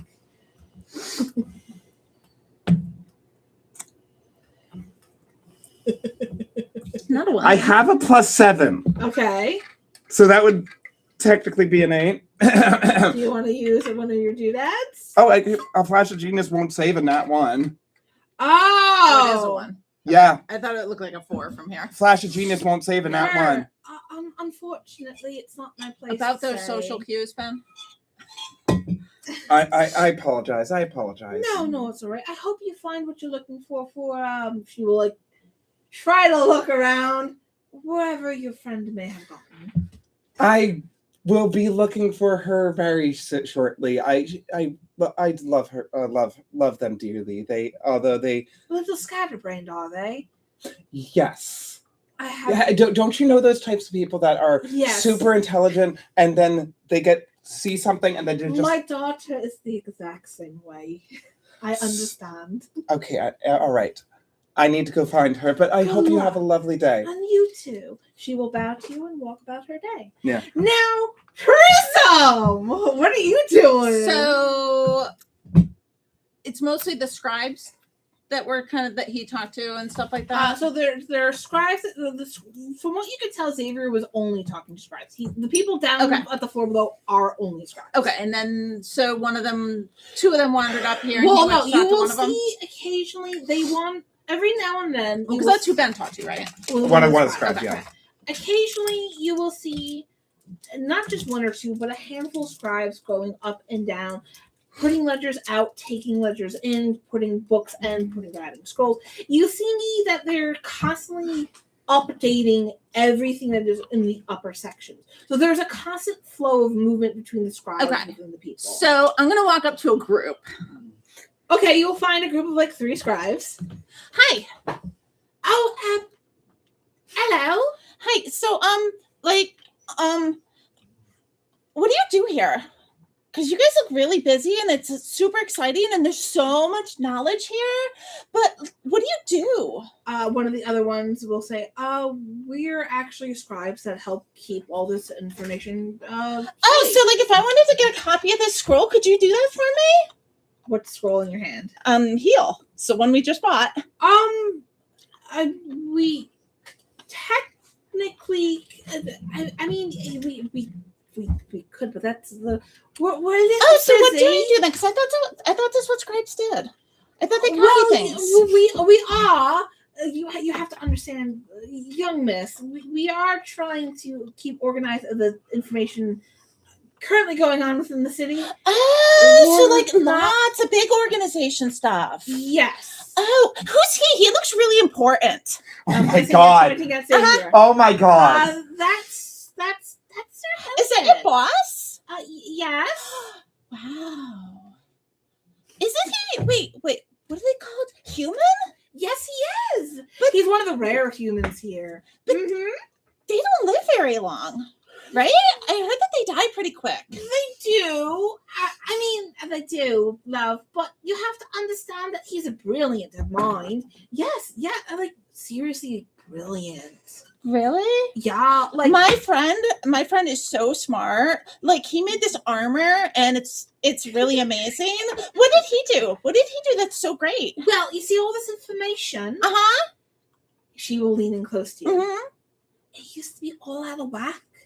Everything here has been compartmentalized. Thank you.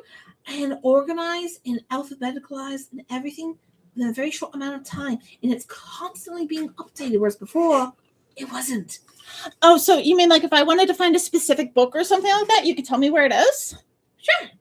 I'm really my soul kind of got fucked up, so I'm always looking for information on that. So you're looking 6 floors up, subsection D, which is all the way in the back. You're going to look at the 3rd shelf. Last book on the right, it has gold trim on it. You're really smart too.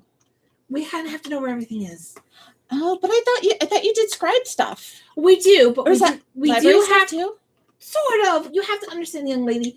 We do also make sure that if something needs to be updated with any of the books up here, we do have to come up here and update them. Gotcha. Is he fun to work for? Who? He. Him. Your boss. He doesn't really come up here now. No, like is he good to work for? Is he a nice guy? Sorry. You speak a little fast. Oh yeah, I've been told that. No, it's fine. It just means you're excited. I'm excited. Yeah.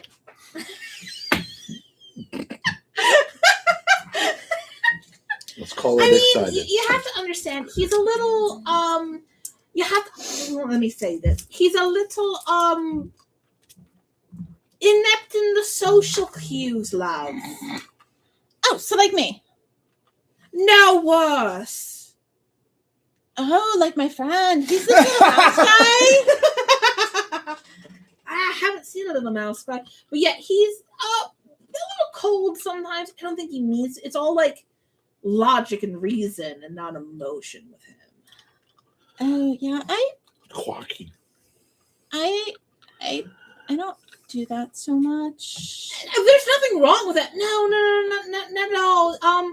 But it can be hard sometimes. But for the most part, he's a really good person to work for. So is he like the super duper powerful wizard and stuff too?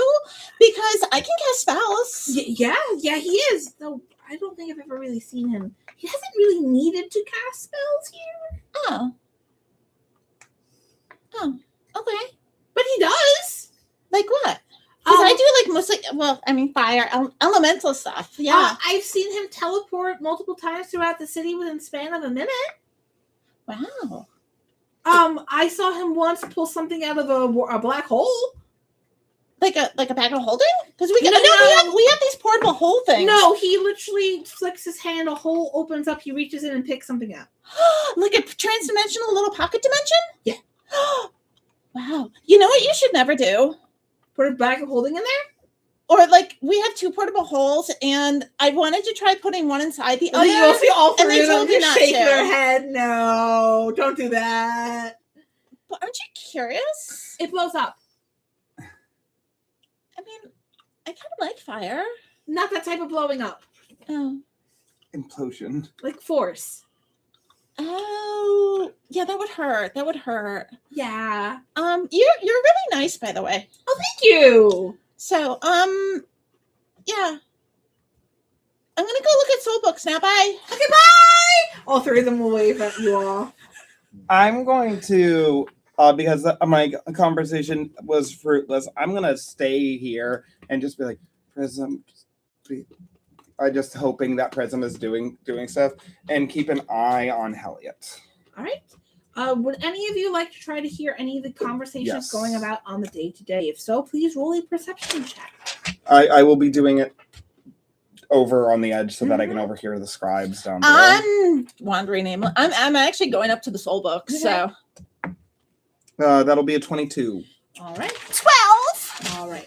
You're a little distracted. No. But you do find 2 very interesting books that can be brought back to your table. They cannot leave the area, though. Okay. You, on the other hand, will hear the occasional scribes whispering to each other.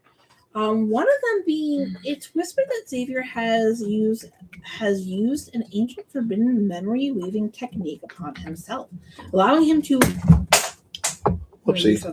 partition his own mind so that even a telepath couldn't extract the vault's secrets from it. That's really neat. Also, you will hear rumors of that. A lot of the scribes seem to suggest that the oldest history books in the archives have recently been replaced with blank pages, though Xavier denies any errors in his catalogs. Am I able to find one of those books? You're more than welcome to roll an investigation check. 31. You managed to find a history book, and this one seems to date about within the first couple of 100 years of the Astartan Tribes' creation. Upon opening the book, it is in fact blank. Almost as if history was being erased. This is concerning. I'm going to put it back exactly as I found it, but I wanted to confirm for myself. You were also watching Xavier himself, correct? Yes. Oh, yes, 100%. Roll a perception check on Xavier himself, please. Can I roll as I was pointing him out to the scribes and stuff and looking at him being human and all that? Perception. 19. I'm going to flash a genius to that to be a 22. Okay.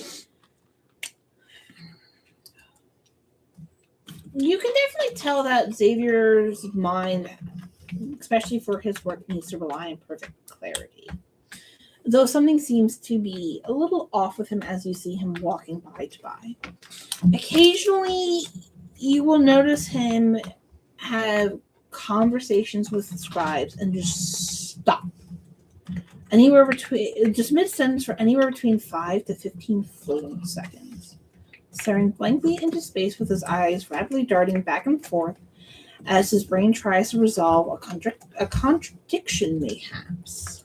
but you're not sure before continuing whatever conversation he's having. For someone in his field, that seems a little off. Yeah. Also, you will note that his hands seem to shake. All the time? Oh, yeah. On top of that, on the corners of his tear ducts, occasionally you will see him wipe away a dark ink-like fluid that seems to come down from his eyes. Corrupted. Yummy. But that is what you're able to see while within the rotunda. Corky, there's really nice people that work here. Yes. Also, yes, there is the people that I also found the location of the soul book. If you were. Oh, this? Yes. Yeah. Cool.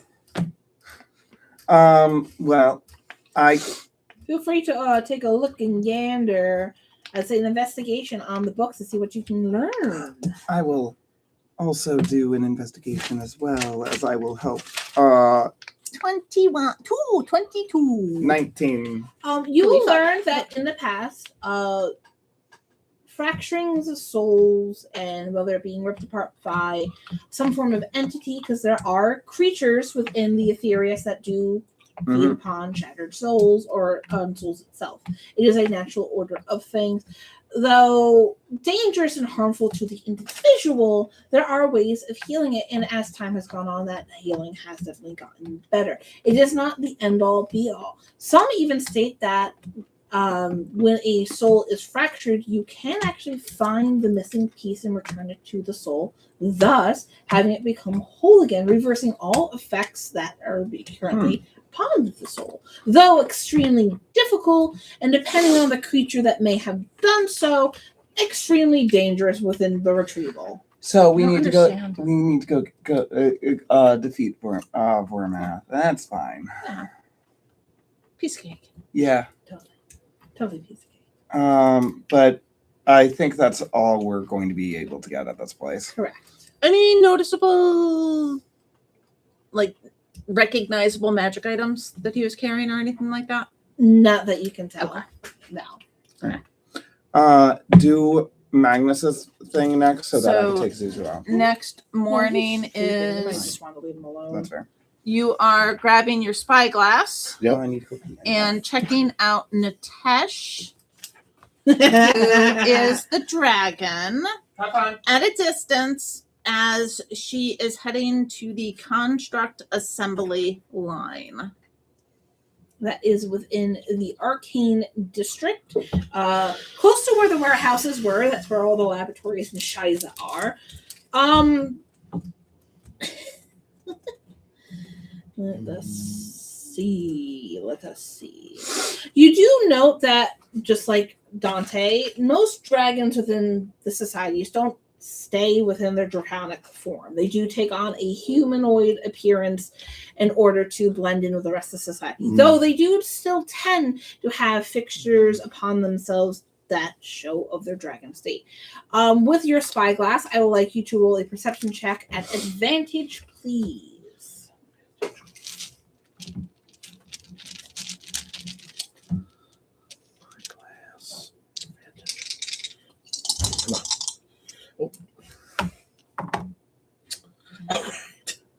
I see two single digits. Yeah. Perception. Plus the bless. Yeah. That's 19. Oh, that's not that bad. 22. Okay. You will note that through the spyglass, you can see upon this very beautiful woman. She seems to be about 6'5", 6'8" tall. Her hair a pure white to silver What in race? color. She doesn't seem to have a specific race she chooses, but more of a combined Okay. humanoid-esque look. You can tell that parts of her skin has the opalescent scales of the dragon that she is herself. She walks with a grace, with flowing robes around her. You can also hear it and somewhat see through the buildings around her that she's currently walking through, of clanking metal, sparks flying, and lines of motionless iron and stone sentinels being shipped from one warehouse to another before she walks into one of the buildings itself. You will note with the spyglass that she seems to be inspecting the newly built and repaired sentinel construct, personally carving and the activation of runes into the chests of the constructs themselves.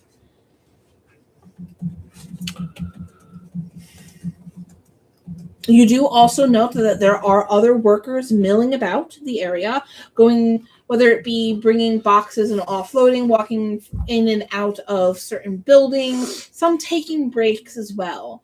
But that is what you're able to see with your spyglass. Actually, let me see. What, you said a 22? Yes.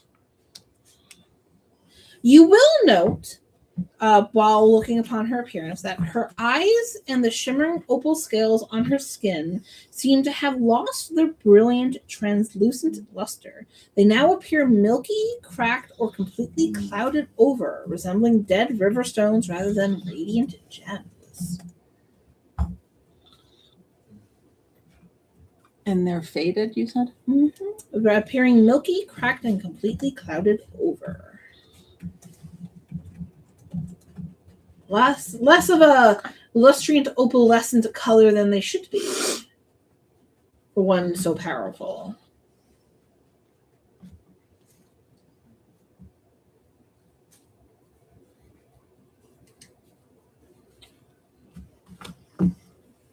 Okay.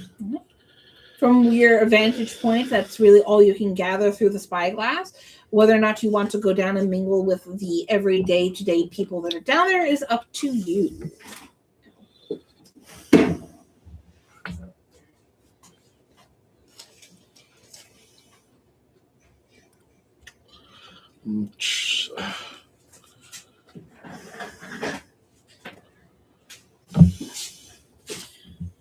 You will note at this point that she's deep within the facility. Yeah, and the likelihood of you getting any more information or glances of her are slim, if not. Yeah, I'm not going to get close enough to her.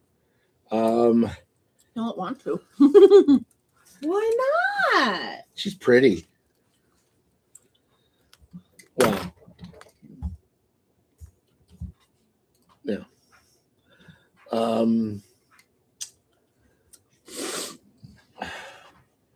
I take notes on what I'm viewing, what's going on.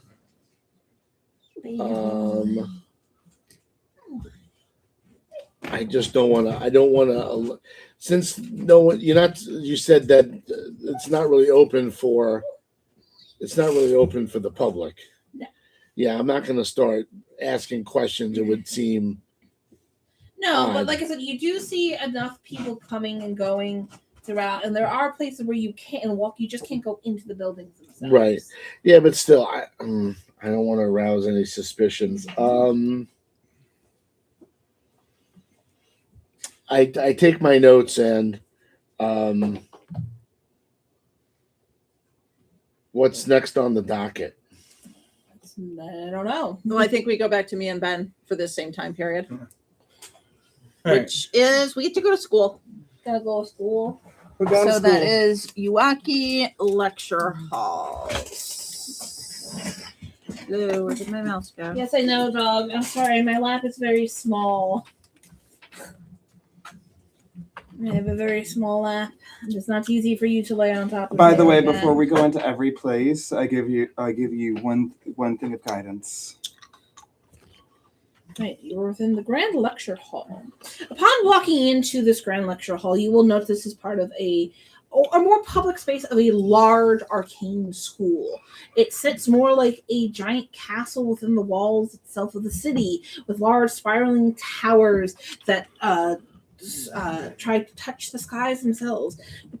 You can see many different aspects of different arcane schools being noted within the walls itself. hundreds of students within the echoing halls and along the scratching quills. You will note that as you walk in and take your seat, she's delivering her morning lecture on advanced arcane mechanics and taking progress reports occasionally from school heads that walk in.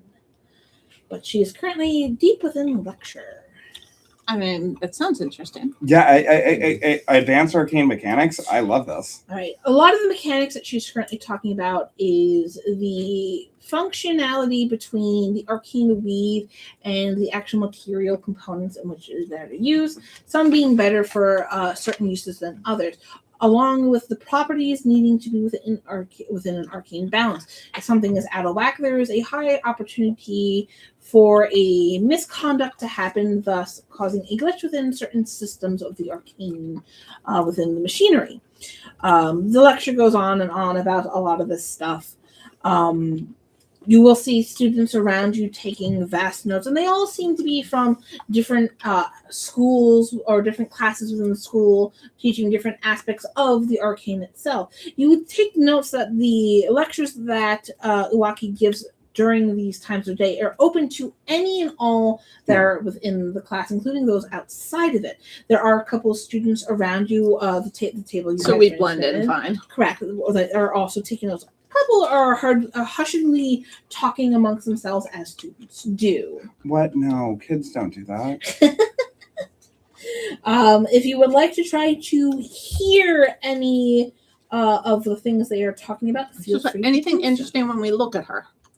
Roll a perception check. 21. And 13 plus whatever. Perception is plus 7, so that's dirty 20.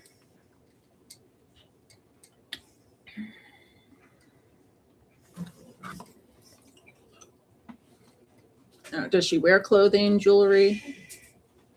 You will note upon the board for someone of such a high esteem should have some better aptitude, especially for someone like you. It seems she should be known for flawless arcane formulas, though through the recent equations upon her board, seem to have catastrophic errors written into them. These aren't mistakes, they don't seem to be. Roll an Arcana check.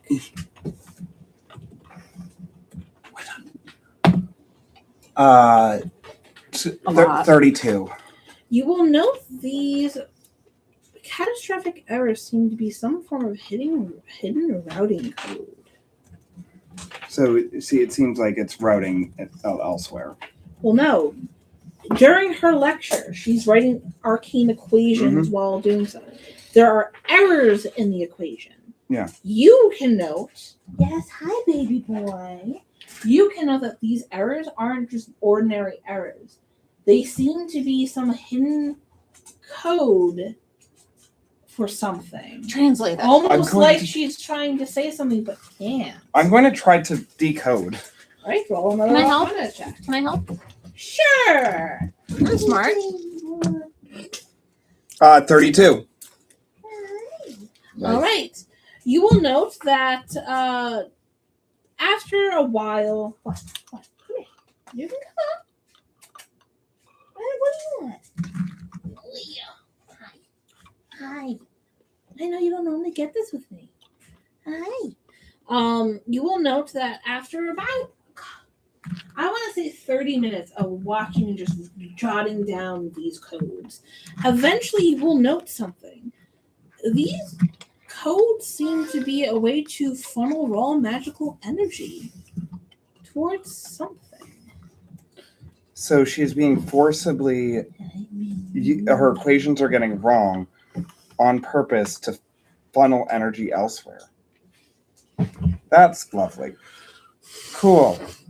When I look, because I can actually get a closer look here. When I look at her, like in the Ethereum, look at her soul, I can't see like the slug or anything. You right? can't. It's a small thing upon her. Like Small little fragment. physically you can see it, or No. like when I look into. So what do I look, say? You see her soul and then a Mhm. small fragment of a soul attached somewhere around here. Okay. All right. Which means I can actually see these then. fairly easily? It's sometimes hard to detect because the overall shine of the soul itself, but upon enough of a perception check, you can in fact spot them. Okay. I'm gonna look at someone. I'm gonna look for around the crowd for someone who I think is clocking the mistakes. There's a few who look more confused with the mistakes. Whether or not they've been able to put together what they mean is another story. I'm gonna go over. Go. Did she know that's wrong? To be honest with you, I don't know. She's been off lately. Oh, I think really? he'll heard what's going on with the city. Yeah, I mean, it's ever since the event in the Sundering Grove. Things have been off everywhere. I think it's just been a lot. Yeah. Have you been here? This is my first time coming to one of her lectures. Is it normally like this? In the last recent couple, I want to say a month or so. Yeah. What happens when someone corrects her? Because I'm noticing no one is. It's because we're all afraid to correct. She's really smart.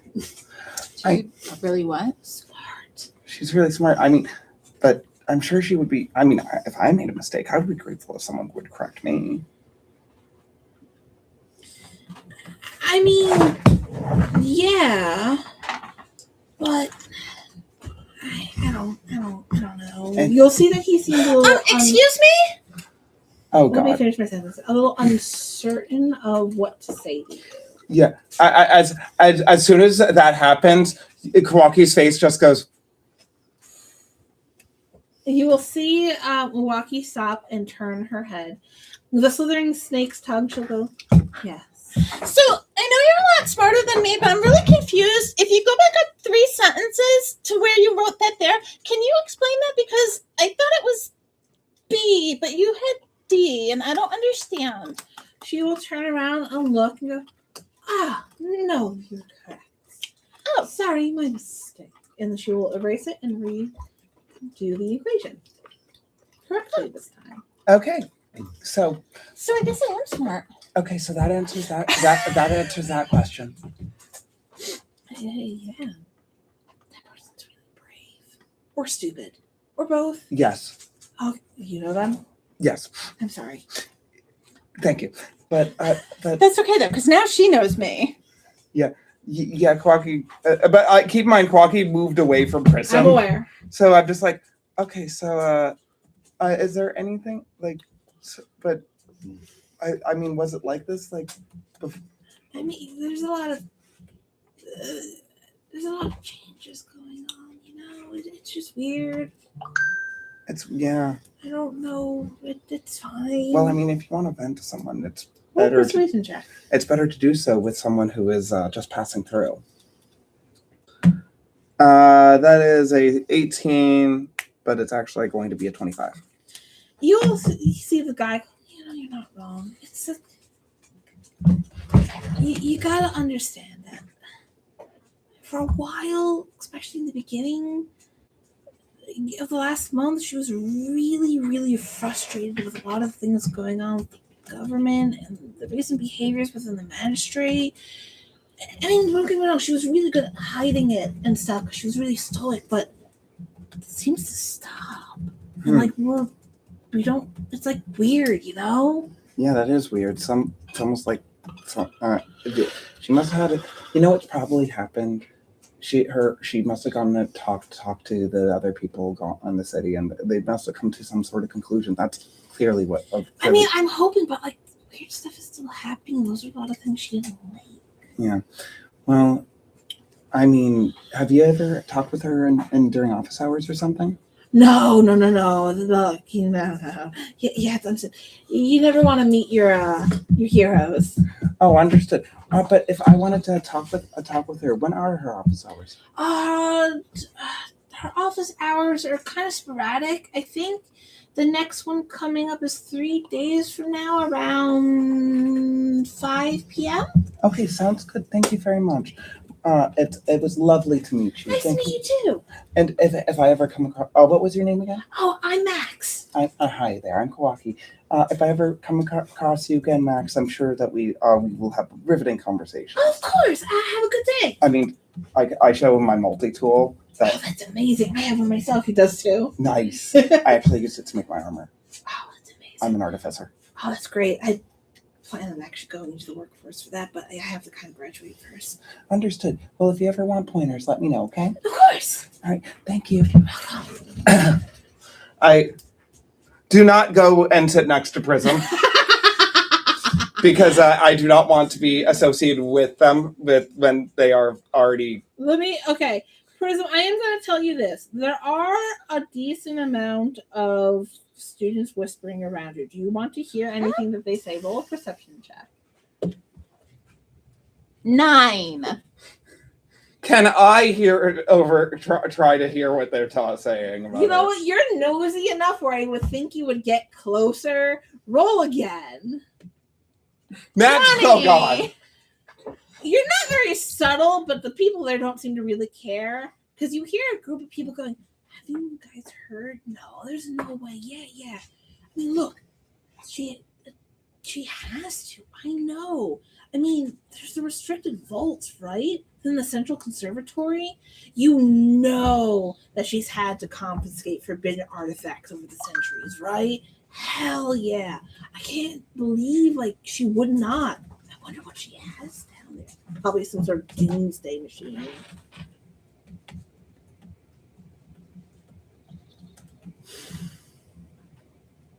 There's a Zuzubi.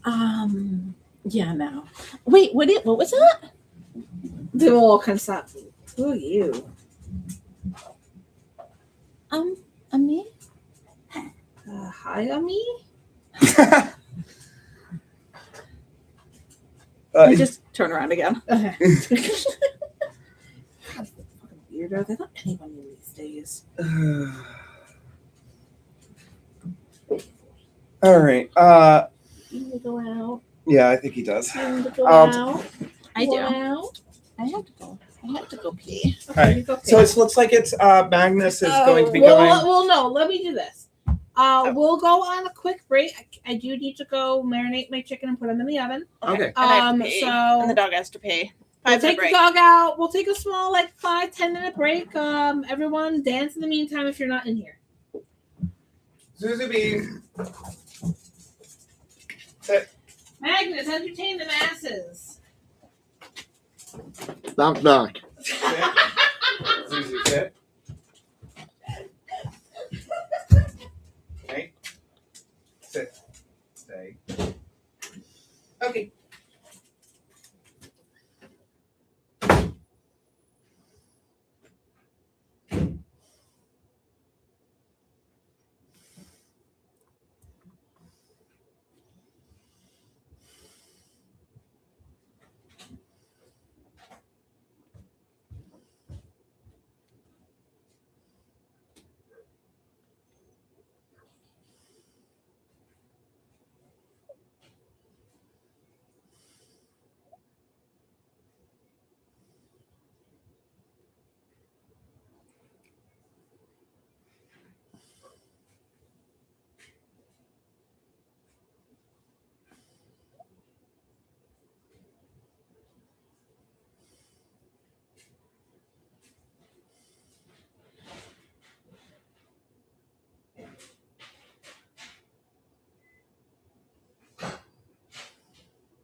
Hey, Mr. Mo.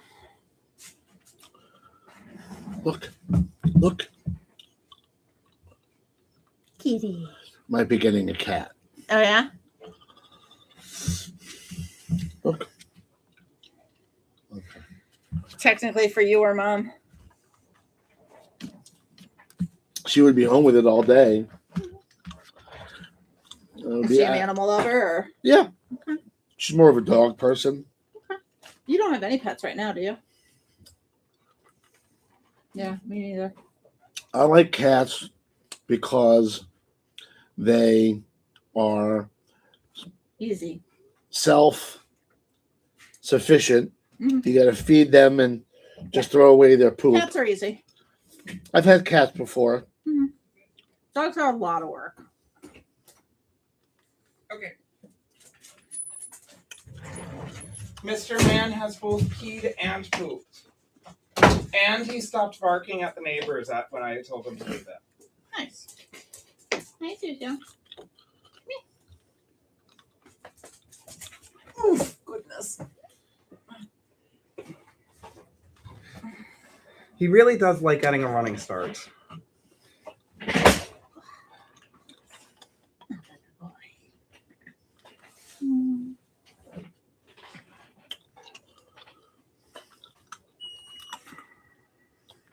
We'll probably roll Earth. She's like, no. Yeah. Just make the day a lot more interesting. Oh, yeah.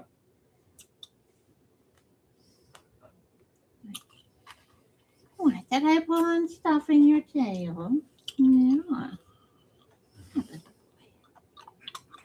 Little boy. Yeah. Hey, sleepyhead. Abby, did he ever finish his breakfast? No. Do you want to bring down whatever's left when you come? Because that's the homemade dog food that Abby made for you. Yeah, we made, what was it? Almost 9 pounds of dog food. Soft dog food.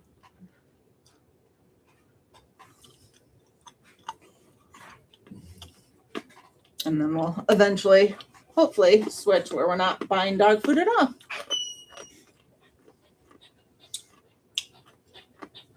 Huh.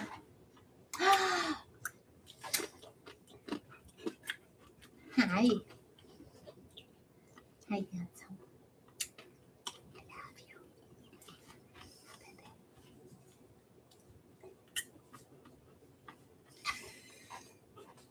Does he like the butt scritches?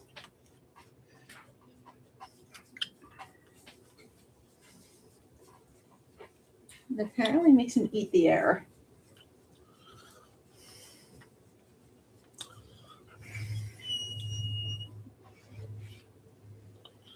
Oof. Hi.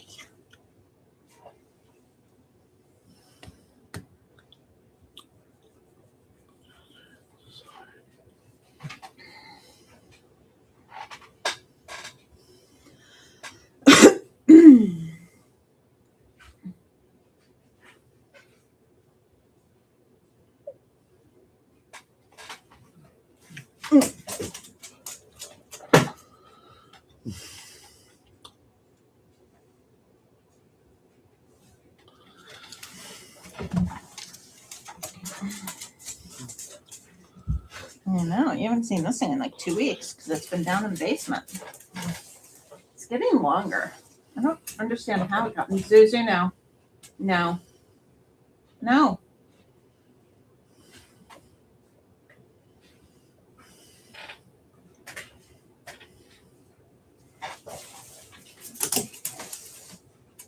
No.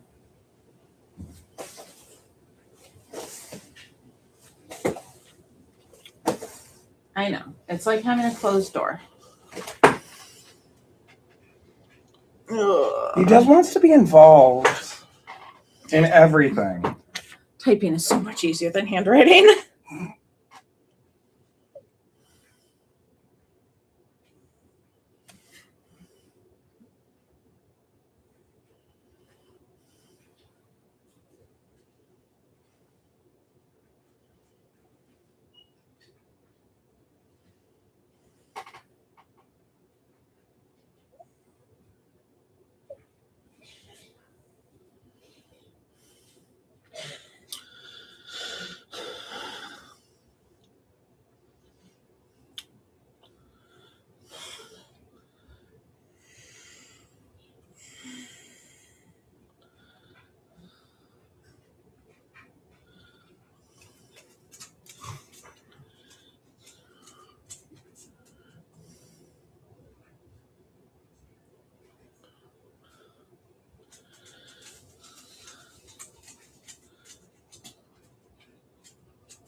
How much was it to get Mochi fixed?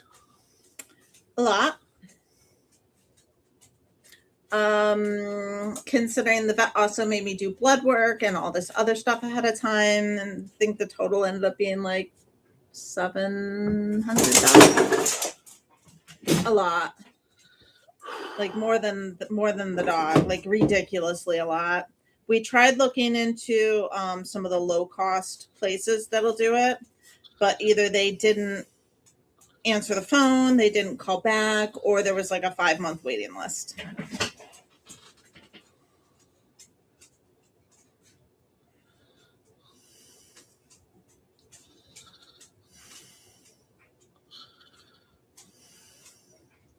So yeah.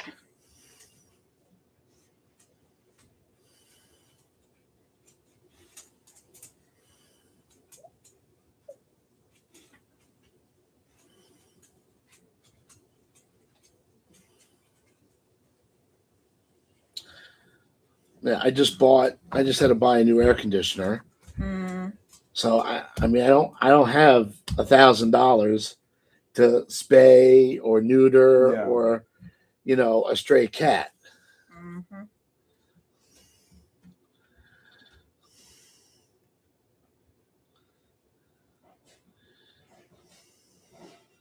Yeah, I don't know if it helps, but I know like the vet I use, they have this where you can do like a monthly care plan. And if you do it for the first year, it'll cover all that. And then it's at least spread out over time.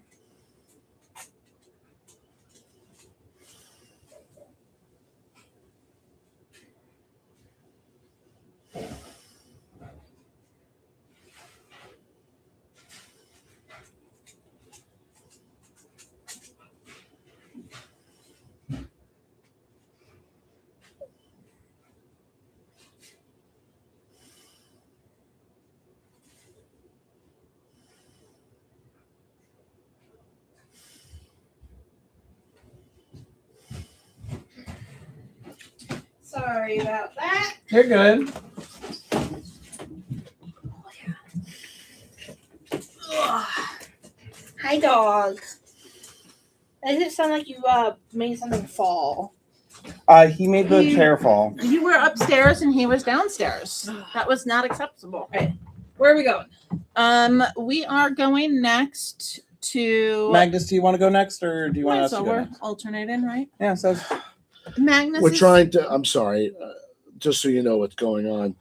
My niece and her boyfriend found a stray cat and want to give it to us, and I'm all for having a pet, but I don't have $1,000 to lay out for shots and getting it fixed, and I just don't. I don't have the money right now. Yeah. And those aren't exactly cheap. Nope. And Do you want me and Ben to go so you can keep texting about that then? I just not the Yeah. right time.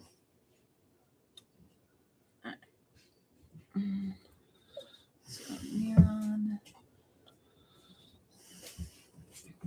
Oh, yeah.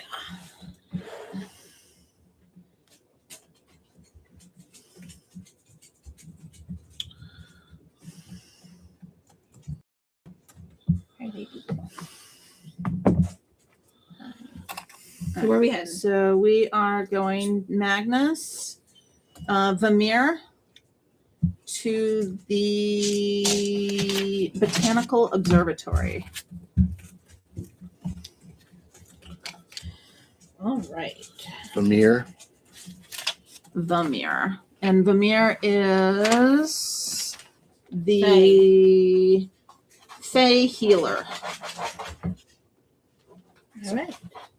Well, the botanical conservatory is another greenhouse-esque building with massive glass domes. Upon entering, it feels as if it has sweltering heat, though filled with rare tropical and extraplanar plants. extraplanar plants. I didn't think there were extra plane in your one. Yeah, you just go from like the lava land. Oh, okay. They're still technically extraplanar. So not local. Okay. Correct. The greenhouse of this botanical garden or conservatory is massive, ranging from different minor or miniature biospheres for different areas and of plant life from different of the different ley lines and planar abilities. So like you see when upon walking in, you can see an area more akin to that of a volcanic area. You see an area more like an Arctic tundra, so on and so forth, that house various different plants and things from very different regions. Okay. Roll a gather information, perception, or investigation check to see if you can spot the mirror.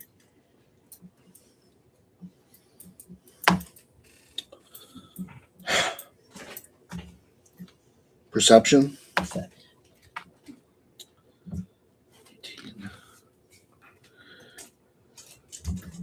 23. 23. All right, with a 23, you will be able to spot what you assume to be Vamir, seeing as he is one of the only Fae in the area, at least of his stature, seeming to harvest rare medicinal roots and flowers within the botanical conservatory.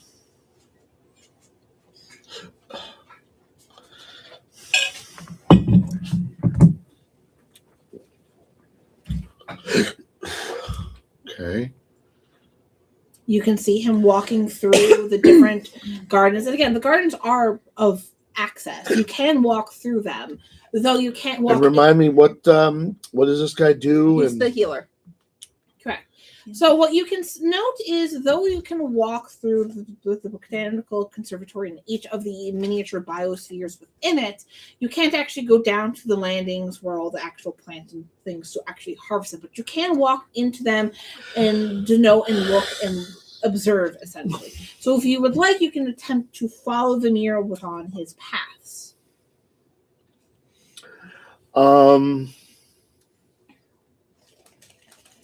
And what is he? He's not a druid. Not that you can tell, no, he seems to work in the medical field. Maybe some form of cleric, but you're not certain. The robes and clothing that he seems to wear doesn't really denote what type of magics or school that he actually does. He does seem to carry a few, like a small medicinal pouch on him. He also has a badge noting on his arm with like the healing symbol of just generally across the land. But it doesn't, you can't note through just a personal look at him whether or not he's a cleric or some form of druid or some other type of healer.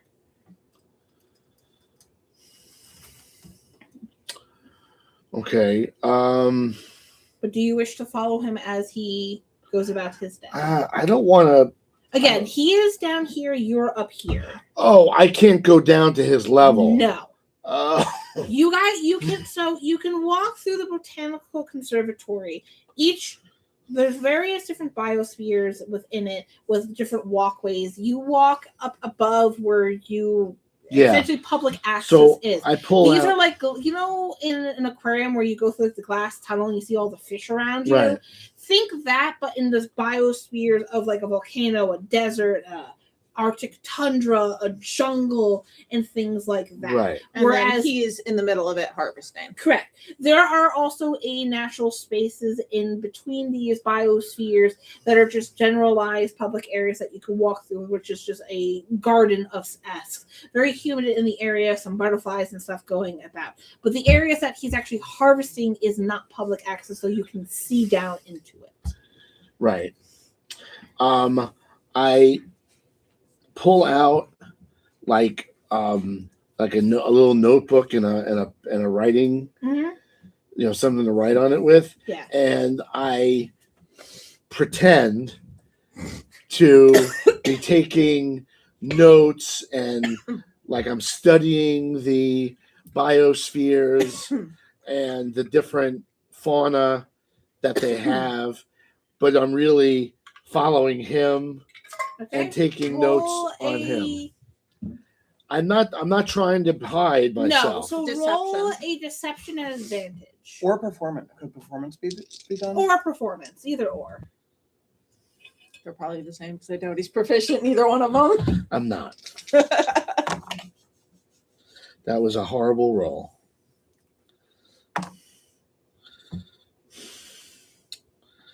Uh, 10, 13. All right, it's not bad. Again, he's not really paying attention. Yeah. So you are walking around, occasionally taking notes and following his area. I would ask you to roll a nature check for me. Nature. Figure out what he's harvesting. Can I do? Mhm. It wouldn't be survival. Would be nature. Nature. This is Nature. more determining what Okay. he's gathering. Yes. Hi, Mr. Bobs. He's like, you're not upstairs for me to get my lickable. And just loving too.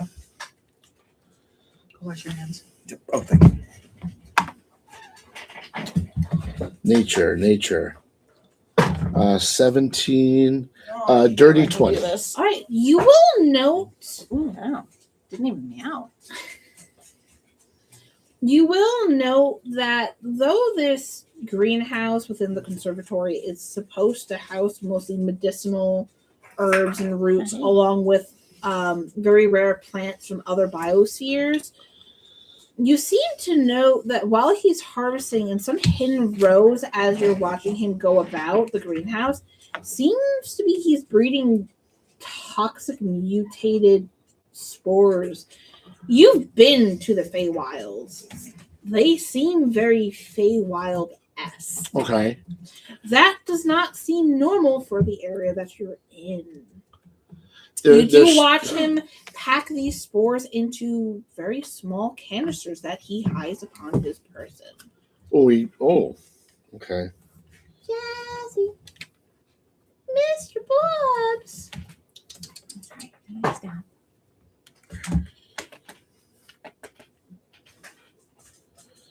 Mm. Baby boy.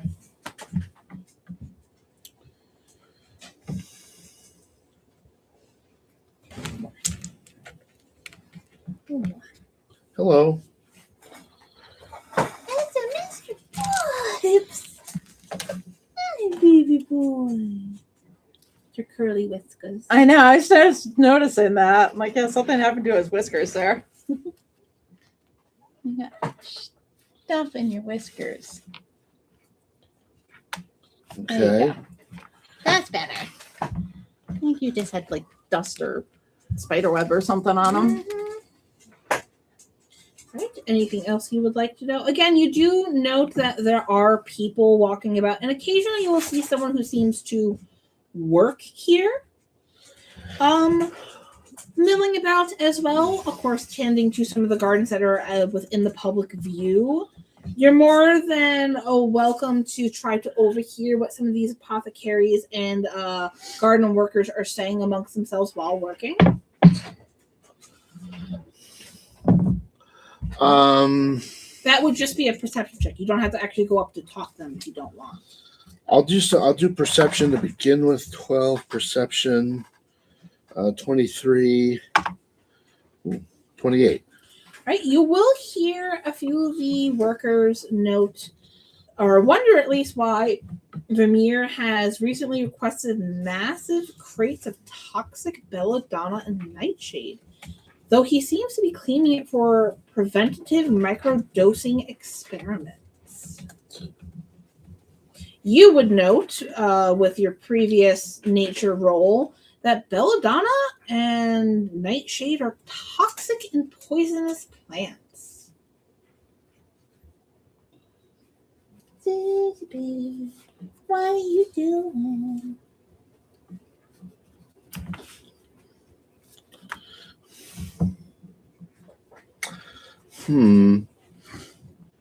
Very, very odd. You will also hear a few others as you continue to walk about whisper that the mirror keeps a secret plague vault containing preserved strains of the worst diseases in history, purely so he can study them and develop permanent cures. Cures.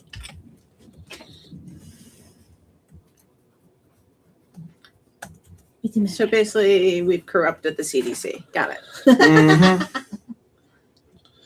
Mhm.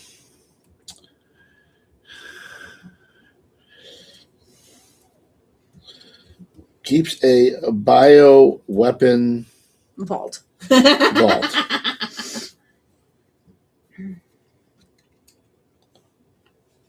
What about any from this distance?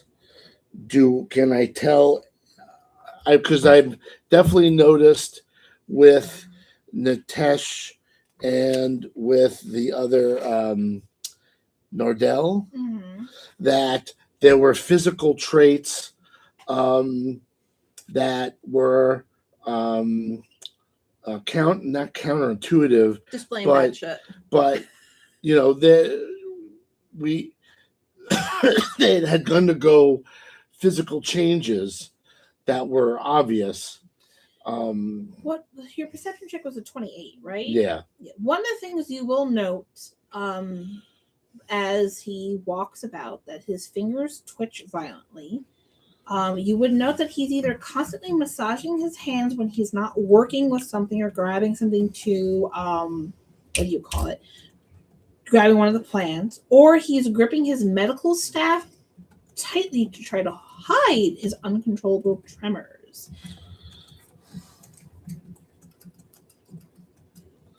You're someone in his field, that is kind of odd, since he does also perform surgeries. You kind of need a steady hand for a lot of that shit.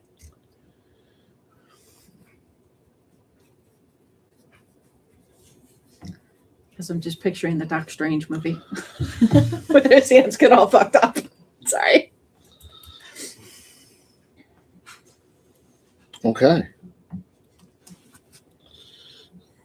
I'm gonna regret this, but You don't know unless you roll.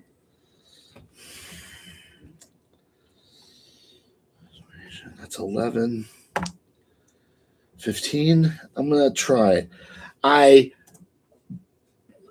Is there any of them like lab coat looking workers in my area? Yeah. I will, like, with my head down in my notes, like bump into that person. Okay. We did also give you all of our herbs. So if you want to use that in conversation, I purposely made sure you had Yeah. them. You walk Yeah. into someone who seems to be a relatively smaller looking Minotaur-esque folk. She will turn around and go, "Oh, sorry, darling. I didn't see you there." You No, didn't it's supposed see to be me. Oh, well, southern. I certainly. Is she tall, short? She's a little bit, about like 8 inches shorter than you are. Really, that tall? Mhm. Minotaurs are big. She's Oh, a Minotaur. yeah. Wow. Well, I'm terribly sorry. Well, this place is amazing. Why, thank you. We do house a lot of different plants and stuff and such here. We do try to keep everything well stocked for these cities and the people within it. I'm a druid of the Thailand, and the work you're doing here is just fascinating. Well, any what are you working on? Oh, right now I'm just caretaking with some of the local plants within the gardens that you guys are allowed to public view and everything. We got to make sure everything is tip top and in shape here to make sure that everything's nice and healthy. What is your goal? What are the goals? What are you trying to find? What is your experiments? What are your experiments attempting to discover? Oh, well, I don't work in that field. I'm just one of the gardeners here. You have to say, from my understanding with Mr. Rayleigh himself, I do believe he's just trying to make sure that people stay safe and get rid of things that are killing us all. Rayleigh, you say? Yeah, Sir Rayleigh. She will point to the Fae, the mirror down below. He's a brilliant mind, you have to understand. But this is mostly his work. He's been doing this for the last couple of centuries, from my understanding. We're talking about Thamir. Yes. Yeah. That's his first name. No, that's his last name. Pamir is the first name. Oh, Thamir Rayleigh. Got it. Yes. Yeah, this is a lot of his work. He's been doing this for the last couple of centuries. It's actually quite amazing. He's been trying to clear all the things of bad and the nasty that get us all sick and stuff to keep us all nice and healthy. Fascinating. That's absolutely fascinating. Okay. Well, it was lovely talking with you. Oh, lovely talking to you. Sorry to have hope we can run into each other again Of course, sometime. honey, don't worry about it. You are, after all, cutie yourself. I hope you have a wonderful day. Bye-bye. And she'll walk off doing her duties. She didn't drop anything. You didn't really ask anything then, of note. I know. I hate this stuff. Sorry, not every session's going to be a fight-em. No, I'm trying, but I'm trying to. You just never know what He would do, too. they would Yeah. say. No, And agree. hey, you're doing great. Seriously. I'm trying here. Let me think.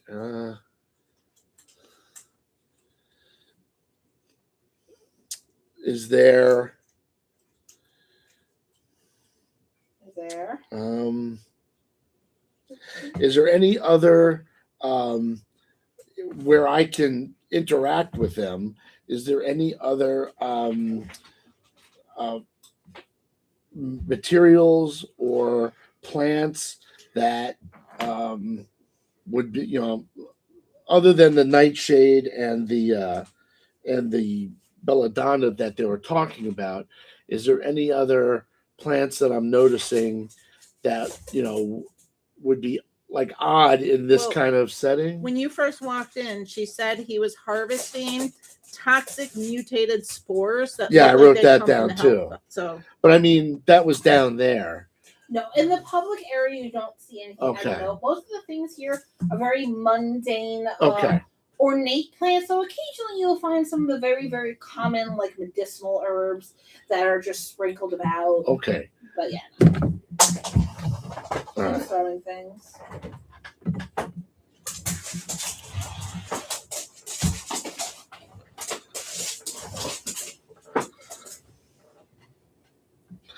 I start making my way towards the exit. Is there any other like workers that are in the area while I'm walking away?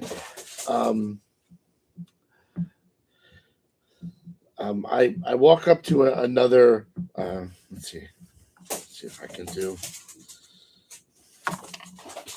No, okay. I just trip over my own feet and I keep going. All right. I rolled the 4. All right. Where are we off to next then? you leaving? Yeah, I walk towards the exit. Me and Ben, Neron, the Weeping Willow Court. Neron is The second end of the this cavan. The charismatic one. Charismatic Eladrin. Right, so this is within the jurisdiction or jurisdictional the area of the Twilight Assembly. All the way up Is this the part of the same building that we've been going to get No. our missions? So you have the large circular building along with its huge tower of the Twilight Mhm. Assembly, along with outside buildings around it. There is a couple of buildings together that kind of build a somewhat courtyard-esque Hey, buddy. area that held this garden in it. Mhm. It is near the building you've actually been to, but it's about like 4 or 5 down. Okay. All right. Oh, that's the wrong person. There we go. Right, the Weeping Willow Courtyard, a melancholic, shaded, overgrown yet gray-leaved various trees and willows upon this courtyard. There's a small pond within it as well of flowers. You see many, not many people, but the occasional person coming in, sitting down on some of the benches within this courtyard to rest. You definitely note that a lot of the people that come here are taking usually a well-earned break from the days going on of the politicalness that they have to So work in kinda this like a area. Park for contemplation and Correct. just chilling. Correct. It is nestled within 4 very large buildings used for government offices. But it is again very calming. There are open archways that allow the general public to come and go. It is seen as the good place to spend some time and take a well-earned break from the hustle and bustle of the geopolitical and other political standings Mhm. within this area. It's a nice breath of fresh air. If you guys would like to take a generalized perception check to see if you cannot spot Neyron, you may Yes. do so. Guidance. I'm gonna actually, before I do that, are there any spirits in the area?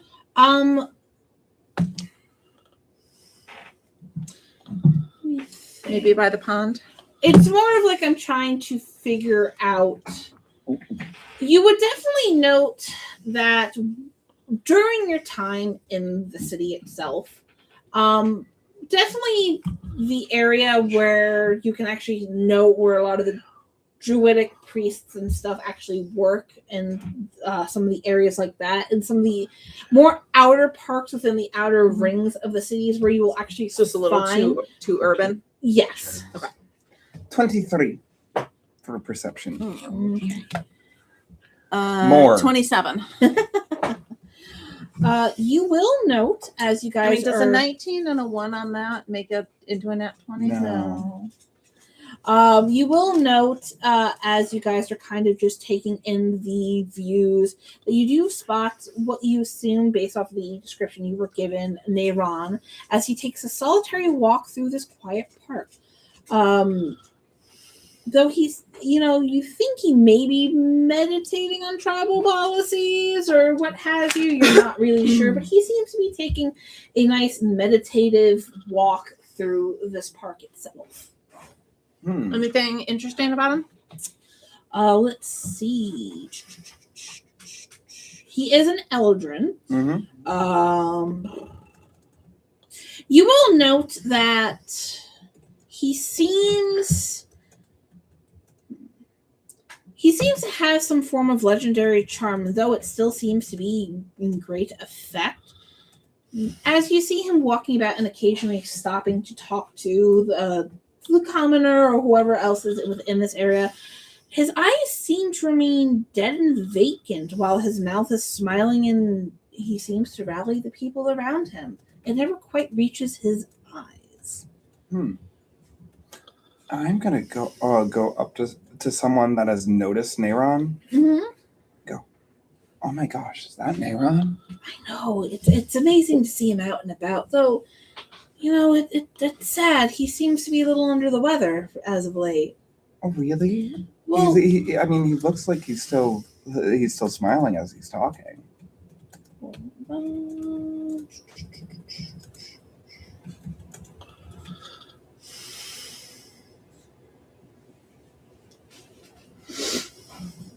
Well, yeah, but it's more of like, he's an Eldrin. They kind of shift with the seasons depending on their moods. It's part of their fey magic and everything. Yeah. Oh yeah, that does make sense. Normally, he's that of kind of think of like a warm autumn wind or early spring. And we've kind of noticed as he looks at Neyron, and when you look upon him, you can also kind of see this. He seems to be more in his winter state. He must be down for some reason. Oh, how long has he been like that? For about a month now. Oh wow. Though considering the geopolitical stance of everything, including what's happening with the Ethereans, I don't really blame the guy. I mean, seriously, it's crazy what happened in the Sundered Grove, and I know it's hard to believe. It's crazy, and again, And I think been another dealing- one happened as well. I know, and he's been dealing with all this along with having to talk with the magistrate and all their crazy goings on recently. I don't really blame the guy for feeling so, well, dreary. It's impressive that he's been managing to keep a smile for other people, though. No, agreed. Like, if anything, it's quite impressive. I mean, have you noticed anything? Have you talked with him personally? No. To be honest with you, I try to keep my own standings as it is. Not that, again, I blame the guy, but I'm not really within that circle in order enough to talk to him. I have my own worries to deal with, of course. Oh, of course. It just, I feel bad. I wish there was something that we could do to help cheer him up. No, agreed. I just hope he ends up being okay, you know? Well, it's a good thing that he takes these walks in this park. It's very calming here. Of course. No, agreed. You can find him here almost every day. It's a great place for contemplation. Yeah, I could tell that. It seems, but even then, I just feel like something's off even here. Yeah, I mean, there's something off everywhere within the world right now. Yeah. Have you noticed, is there anything that you've noticed off recently? No, other than the fact that he's dreary. I don't really talk to the guy much. I hope you have a good day, and I hope all of your issues get sorted out as well. Oh, well, thank you. I hope you have a wonderful day. Thank you very much. I'm gonna go to the pond and feed some ducks. Okay. Very important. Very important. The most important. And watch them. I'm Roll a perception check, Prism. Dirty 20. All right. While you're feeding the ducks, you will note that Neyron himself will eventually get to the other end of this nice little pond. Again, he's about 20 to 30 feet away from you. It's not exactly like tiny. You will see him kind of stop and stare blankly into the water. You're sitting here feeding the ducks for 5, 10, 20, 30 minutes. He just stares. You can see as he watches and mutters to himself very quietly, occasionally taking out what looks to be a sending stone and then putting it back. Does he talk on it, or well, that would be subconscious? I would like. I'm just gonna kind of look up. Are you okay? You will see him kind of snap out of it and put on a quite charming smile. Yes, sorry, young lady. Just lost in thought is all. Okay, you look sad. I mean, wouldn't be within this dire times that we are in? I know, right? There's so much scary stuff going on. I don't like it. No, of course not, but we're all working our best to ensure the safety of everyone around us and hopefully the renewal of the balance. I know. I'm scared. What am I supposed to do? Well, for right now, he will actually walk up to you and lean down. He is quite taller than you are, after all, as in fire is one of the smallest of your aspects. I used to have it written down. Mm-hmm. Yeah, I think she's like maybe 4.5, 5 feet. Yeah. I know Air's smaller, but yeah, he's about 6'2", 6'3". He will smile very charismatically and go, "Don't worry.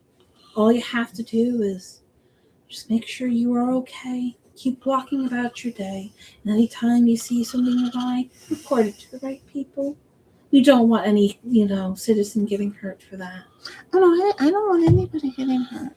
My friend got hurt. He died. It was sad. I'm very sorry. But I brought him back. Are you an adventurer of sorts? Of sorts? Yeah, that works. Yeah. Well, be safe out there. You will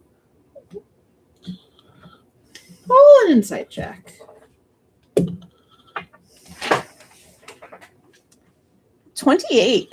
You will see a crack within his charming facade. A note in his head. Huh? He made a note in his head of you. Oh yeah, that's that. Sure. As he smiles and goes to walk away. Bye. I am actually going to go up to one of the people that he talked to. And the good thing is there's a 75% chance if I run into him again, I won't be me. You're not wrong. Yeah. that I'm gonna go up to a group that he already talked to. Mm-hmm. I'm like, oh my gosh, were you guys just talking with Neron? Yes, we were informing him of a couple of things that came to our notice, but other than that, Oh my gosh, he just impresses me every time. I'm from another clan, but he is definitely someone. Whenever I hear him talk, is just puts so much confidence in whatever he's speaking about. You know, no, yes, it's one of the reasons why he is the face of the tribe. Yeah. After all, he's one of the best problem solvers. I'm sure whatever he's got, you told him he'll get on it immediately. of course. Oh my gosh, what was it anyway? Oh, just he will look at you. Things to do with our government. Do not worry about it, citizen. Oh, Or I okay. should say, you said you weren't a citizen, so doubly don't worry about it. You know what? That's fair. That's fair. It's your business. I won't press, but I'm sure that he just impresses me so much. No, yes, I know he has brought quite the catching eye to other tribes. We are very, very lucky to have him. Yeah, I mean, if I wasn't from my tribe, I would definitely be from here because I just love the study of magic and everything else. Oh, there's always the chance of always coming over to the Asaran. You know, that's fair. That's fair. But I hope you have a lovely day. And You take as care. well. And then I look over at Prism talking to him and have a mini heart attack. Eventually, he does walk away. Cool. Not going near Prism again. Again, just and just a reminder, I am out of my armor. I'm aware. Like I am just trying to blend in, and I'm just like, oh, Prism, don't come over to me, please. The ducks need. The ducks need me. Yeah, I'm. There are ducks, Sounds good. including a couple of babies. I'm just gonna listen in to talking. Like sit on a bench and like listen in to people passing by. You do see him on his way out talk to another individual. You can roll a perception check to see if you can hear him say anything. 23. You do hear the guy talking about one of the recently changed laws, eradicating some of the edicts that actually put a stop on overproduction. And you'll hear Nayron state that very fluidly and very quickly that, do not be assuaged by any worries. Essentially that this is the will of my master. Oh, I'm sorry. Of the chieftain's Was that actually said, or was that? Yes. We're Ooh. here to try to further our abilities to help our people grow. Do not worry one bit. And the guy does seem to be relatively, So I'm sorry. reassured. Will of my master, and then what was that? The will of my master. I'm sorry. I meant the chieftain's desires. So this control is not as complete as he desires. As he walks away. And then I'm going to go out at different exits. Mm-hmm. I skip up to Kawaki. Okay. Hey, how'd your talk go?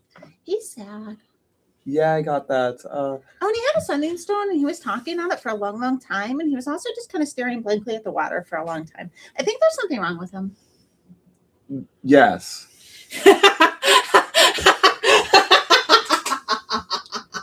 Yeah, We've established this. we know what's wrong with him. I did that with a message so that it can be heard. We know what's wrong with him. By the way, he managed to slip up when talking, so I don't know if that his control is the control that is absolute. Where are we to next? The Silent Gardens. No. Well, sort of. Yeah. He is going Xavier, Courtyard of Quiet Reflection. Where's that little bug? He's a very little bitty bug. Congratulations. Bye, little bug. Right. So this is within dusk, late afternoon. Right, that's where we were. All right, Magnus. By this time, you enter into a courtyard. It is a silent garden inside the archives walls, filled with stone benches and whispering pines. This area is access to the public in a very quiet place of contemplation or just quiet study. You do see the occasional gazebo filled of very leaving people at this point, whether it be scribes or general public of people returning books before the end of the day. The area itself is very beautiful, secluded, and quiet, meant for the tranquility of study and the knowledge. Make an investigation or perception check to see if you cannot spot Xavier. Investigation. Okay. Or perception. Perception. Motherfucker. You need new dice. 16, 18. That's not bad. That's a good roll. I'm just rolling What was poorly. what was the initial roll before all the ads? 5. That's not bad. No, but at the same time, when you see a 5 and you're not sure exactly what Yeah. your thing is, you can see that being bad originally. When I need to make a persuasion or a deception roll, it's going to be a problem. Oh, I'm aware of that. Right. You will see a man smoking a pipe and resting his eyes after a long day, wearing very ornate robes, sitting within the garden, taking in the quiet within the reflections. And what was this gentleman's name again? Xavier. This is Xavier again. Yes. We had Xavier earlier. You have Oh him wait, now. am I? He is the head organist, by the way. Hold on. Yes, this is Xavier. Just making sure.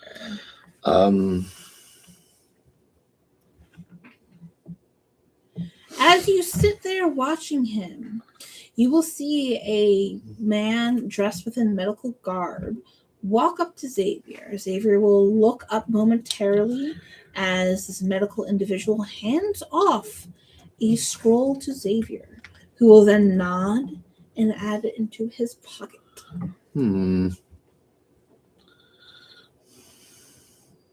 Okay. Does he stay seated on the bench? Correct. Okay.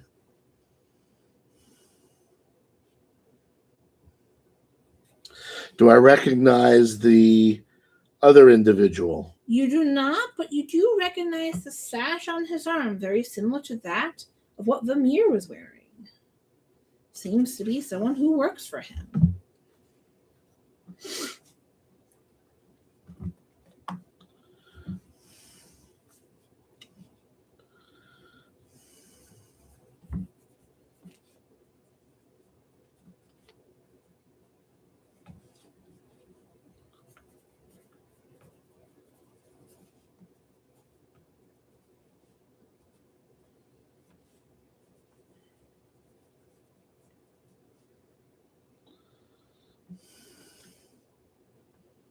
You will also note that while he is out here in quiet contemplation, he does have a small journal notebook in front of him, along with a few scattered pages. Occasionally, you will see him scribbling within them or on the pages that are around him.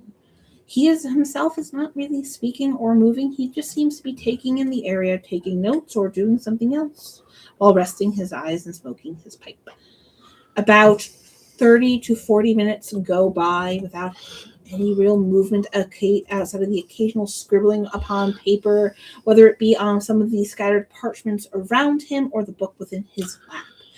And it's about an hour to an hour and a half of the silent observing of Xavier that you notice another man walk into the courtyard. A very well-adorned Eldrin male, who seems to hold a position of high authority based off of the garb he is wearing. With a smile on his With face? a basic knowledge of everything going on and what you have currently been dealing with, you do note this is Neyron, who seems to come up to Xavier, and they both seem to have a very hushed conversation.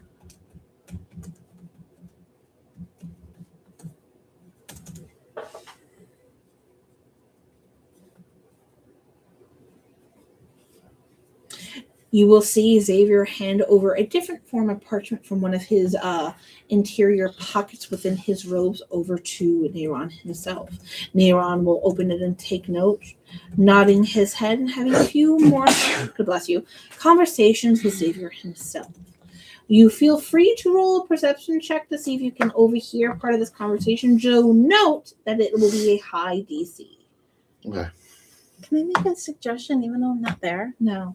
Okay. You're not there. Okay. Dirty 20. Fortunately, not enough. You do just catch bits of some form of geopolitical conversation, along with a small note of a quarantine site close to the entrance, one of the entrance gates. All very simple things being overheard of someone who is meant to keep monitoring of the city to one of the face of the city. Eventually, after about 45 minutes to an hour-long conversation, Neyron will take his due and walk out. You'll see Xavier rub at his eyes very hurriedly, wiping at a thick black liquid that seems to seep out occasionally. He will very heartily, or not heartily, he will very quickly, though, pick up his scattered notes and papers and notebook before heading about his way. Am I noticing anything else about Xavier's dress or his features that again would not seem Outside of the black like fluids coming from his eyes, you would note that it does kind of stain his face a little bit as the day progresses. This is Xavier. Including that on some of the collars of his robes. But at this point he has left. You can go and try to investigate the area that he was sitting at if you wish to do so. I wait quite a while before I do that. Okay. To make sure there's no one else is walking by, or any of the Xavier or Vermeer henchmen or anyone else is skulking about. All right. And then you can roll an investigation check. For the generalized area of it to see if there's anything left behind. I guess it's a good thing I gave him the blessed eye. Yeah. 12. No. You will find a scrap of paper, torn, it's not full, of some form of arcane circle. You definitely don't know what it is, and it's not the full piece. I'll show it to Kawaki. And that's all you find. Okay. All right. We're going to get dinner. At the soup kitchen. Okay. Can I just get put on like rags? You can if you wish, but let me actually describe the area, please. So this is in the lower city, the lower city of the Asaran. It is closer to some of the actual gates itself. It's about, I want to say, a block or two away. The soup kitchen itself is relatively a large building. It even states that it is open to the public itself. You will note that there's a rowdy crowd outside filled with poor laborers and refugees looking for a meal and basic medicine. You will note that there is medical staffing passing out small tonics and healing aids and salves to the people around. You get the gist that the soup kitchen itself, where Vermeer comes to, is more of an area to allow, whether it be wary outside or outcasts or other people trying to seek shelter from, whether it be other tribes or passerbys, merchants and stuff. laborers who don't necessarily have a lot to them come here occasionally to get free meals, whether it be for themselves or their families. It is just a relatively open and welcome place. The people here seem to be relatively happy. And if you watch them being served the food and stuff like that, the food itself is very grand. It's not just like slop being served into the bowl. It is very healthy meals That's of awesome. salads and stuff. You see an open not bar. Buffet. Thank you. I kept wanting to say bar. An open buffet of different meats and Smorgasbord? cheeses, along with fresh herbs, spices, salads, fruits. It does offer a very large variety for those who might not necessarily have the money to purchase these things to give their families a very well-rounded and healthy I see. diet. So you can definitely tell that a lot of the poor folk of the Asaran Mhm. tribe come here to make sure they're actually getting those things. On top of that, there is a small alcove within the building where people are being served. That is a small little medical facility that does offer aid and healing to those of poorer standing who can't necessarily afford to go to some of the other hospitals to get daily check-ins and stuff like that. Some people even bring their kids here to get updated vaccines or medicine and stuff like that. You can roll a perception check. I'm gonna walk in separately from Kawaki Okay. and just walk up to somebody that works there. Mm-hmm. Hi, I'm traveling through, and I had some free time. And do you guys need any help tonight? Because I can help. No, we seem to be perfectly well staffed today. But feel free to get something to eat. Or do you need any healing? We can also offer some healing aid if you need. I mean, I don't think I'm sick. My friend died, but he got better.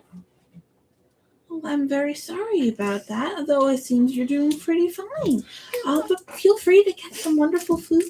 Okay, I'm gonna go over to the healers. Okay. Hi, do you guys need help with anything? No, we seem to be perfectly fine. Here we are all very well trained medical professionals.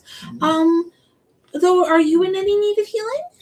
I mean, unless you can fix the fact that no. Okay, well, I'm glad to hear that.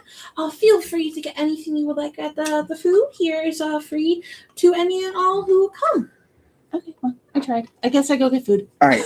Kawaki is going to. I was also going to ask if anyone wants to make a perception check to see if they can find a Vamir. Yeah. Yeah, I mean, I was just doing that like literally as I first Yeah. showed up before even looking I'm for him. going That's to. why I will be interrupted, doing so, that. yeah. And I'm assuming I get guidance on my first Yes. Guidance doesn't cancel a Investigation. 1.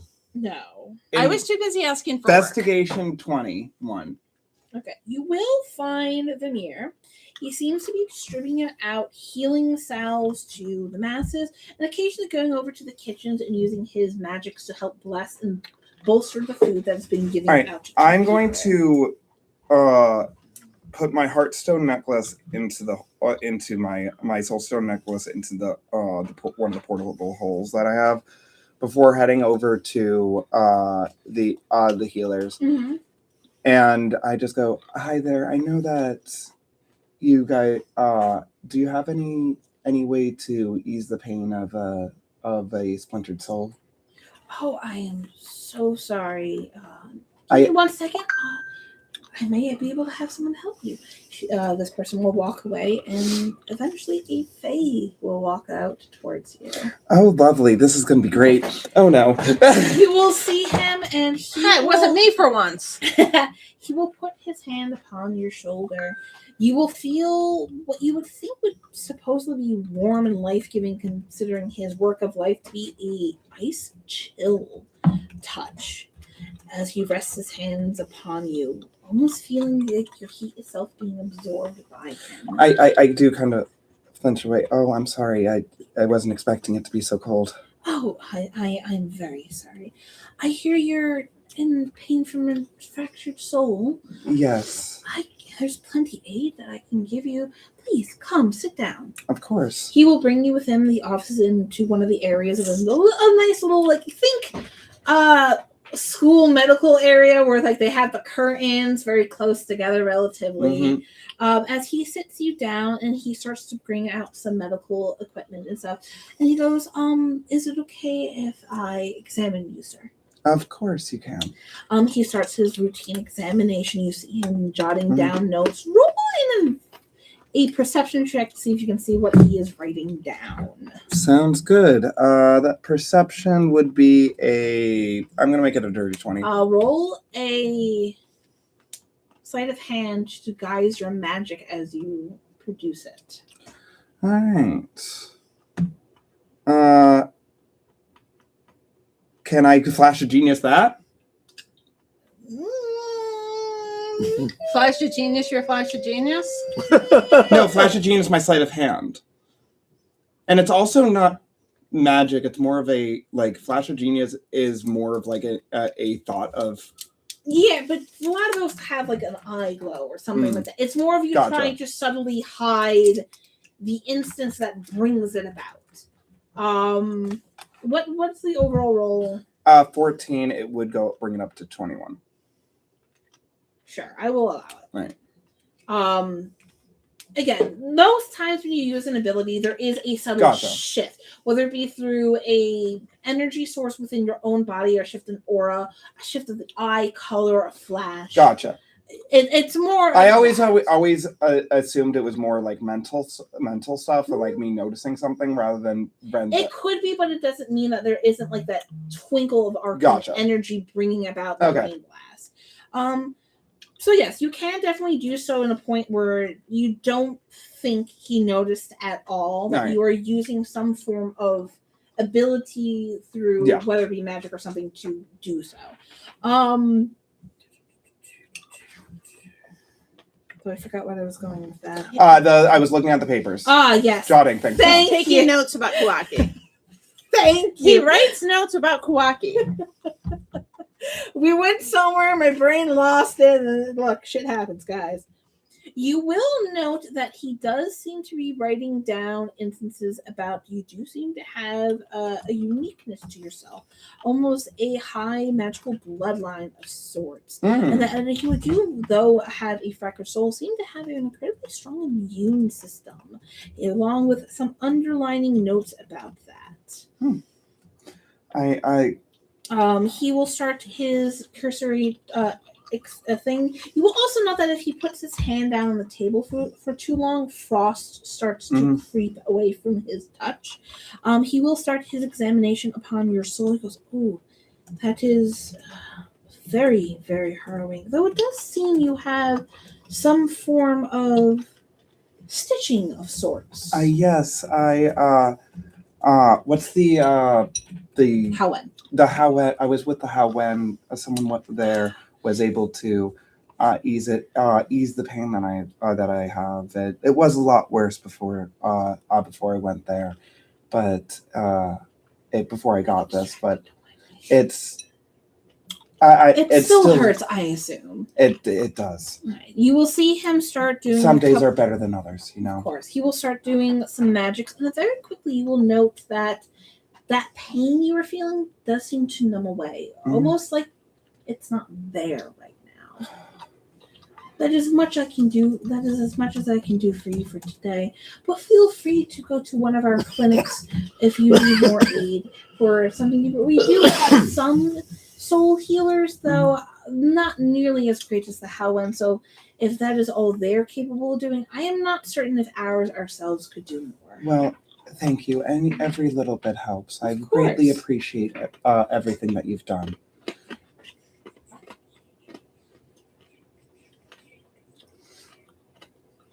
He will also hand you a small tonic. Simple healing. I feel free to drink it if you wish or not. It will help bolster and hopefully subside some of the ill effects of this. I think I might save this for when I'm out away from the cities, away from soul healers. No, that is perfectly fine. I just hope it brings you some comfort. I greatly appreciate everything that you've done. Is there any way I can pay you? No, this is all a free service of the city. We do try to do this to make sure that everyone feels healthy and strong. Thank you. You're very welcome. He will then bow to you and go about his work. Cool. Though you have been jotted down in his notes. Yep. Yep. Yep. I was just trying to blend in. I'm gonna grab my food and try and sit down closer to the healer side and try and listen to employees. All right. Go ahead and roll a perception. 17. All right. You do note that some of them talk about him having a secret plague vault containing preserved strains of the worst diseases in history. Really, so he could study and develop them to make permanent cures. Mm-hmm. You will also note that occasionally he will go in and bless and do about the food. One of the medicine workers will actually walk out and also hand you a small healing tonic. He goes, "It is just here to help bolster your everyday strength. Feel free to take it or not. We are handing them out to all who come here," as they walk away. As Kawaki goes and grabs food at this point. Okay. And I'm going to just listen in again to anyone around, I guess. Let me ask this: do either of you eat the food? Yeah, probably. I'm I grabbing. need you to make a Constitution saving throw, please. I am grabbing food, but more like pushing it around. 17. All right, so you barely make it. As you eat, you do note. It would look funny if I didn't. Yeah. Again, there's nothing subtle in taste. Nothing changes, but you do feel a slight numbing effect within your own body. It's almost like you get slightly more sluggish, though you are very easily capable of shaking it off. Almost like the people here, as they eat and you notice, seem to become more docile as they eat.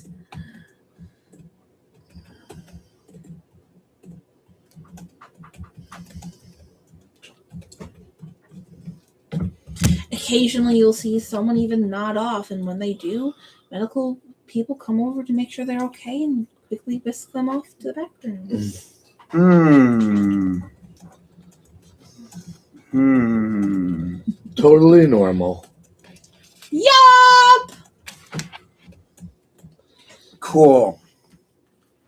Oh, you were in his presence. Yes. You noted Fae. You've been to the Yes. Fae court after all. Yes. Most Fae have a very interesting scent about them, usually of spring flowers or fresh rain. One of the things you'll note with Vamir is he smells like vinegar and rotting fruit. Oh, that's lovely. Though you can tell that it's an undertone since he tries to desperately hide it with what smells like burning medicinal herbs. Cool. Cool. We need to go. And Barry, can you go see what's back there? Embari goes, but you notice Embari's a little sluggish. It seems that the food not only affected you, but them. Oh, I'm sorry.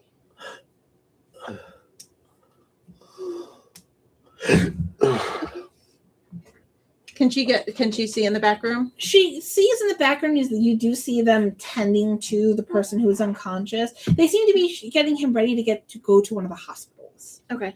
Hospitals. Any change in the souls between people that have eaten and those that have not? No, their souls seem to be strong. Okay. They just all seem to be a little bit less rowdy from when they originally walk in. Mm-hmm. Okay. I'm gonna surreptitiously, because I am sneaky, take some of the food with me. Well, is there just like an apple or something I can just take with? Yeah. Okay. Yeah. Kawaki would do something similar and just try to sneak out. All right. Well, you guys managed to get out. It's not necessarily hard to. There's crowds going in and out. Yeah. That place is freaky. Things are bad. Yeah, I mean, when you eat the food, it makes you really tired. Didn't you notice that? Do I feel tired from him touching me? From No. him casting magic? Okay.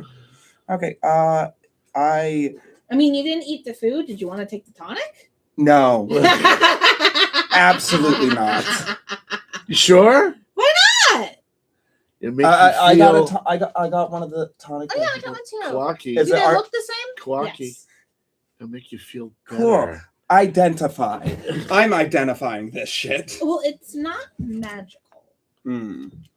So I Well, see you we do bring it go through the back and let- identifying process, and you will know it is not magical. in nature. Okay, let's bring it back and have Dante look at it. Maybe he could figure it out because Yeah. he's been doing all that plant stuff lately. I'm sure if he can, Seamus and Earl can.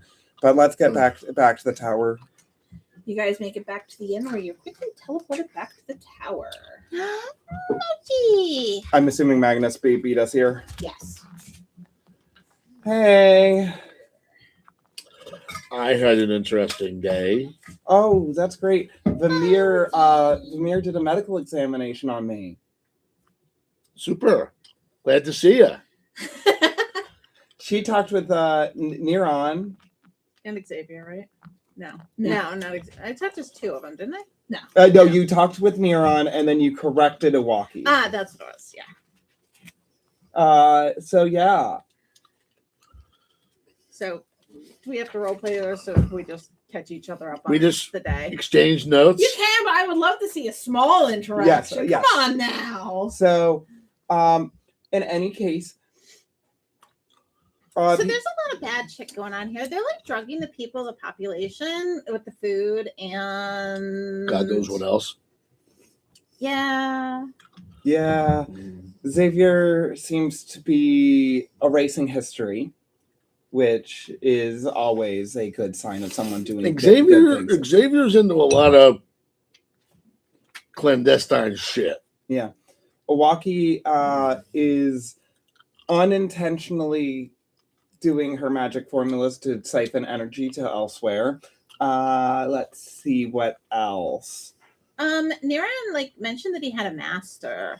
Yeah, Mira mentioned that he had a master, so that's fun. And then And he was talking to somebody on the sending stone for like a long time. and then Vamir is sedating the populace. Yeah. Yeah, and they've all got something creepy about him, like black stuff in their eyes, or like a twitch, Oh, or Vamir felt icy cold when he touched me. That was lovely. It was a great feeling. You're lucky. You have to touch him. Not. Oh yeah, Yeah. they give us this. Do you want to drink it and see what it is? No. So Seamus, can you figure out what's in this? They will take it and go to do. And I give him the so. apple too. I went to the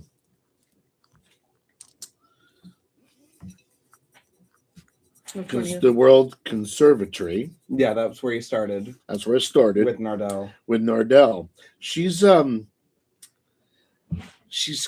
sending her acolytes on like wild goose chases all over the realm. Oh, that's great. Having When people they with have- things. They have all these Yeah. issues in the city, Mhm. and she's sending them. While I was there, she sent them to the wellspring that we already interacted with several days. Last week. What was it? Last week.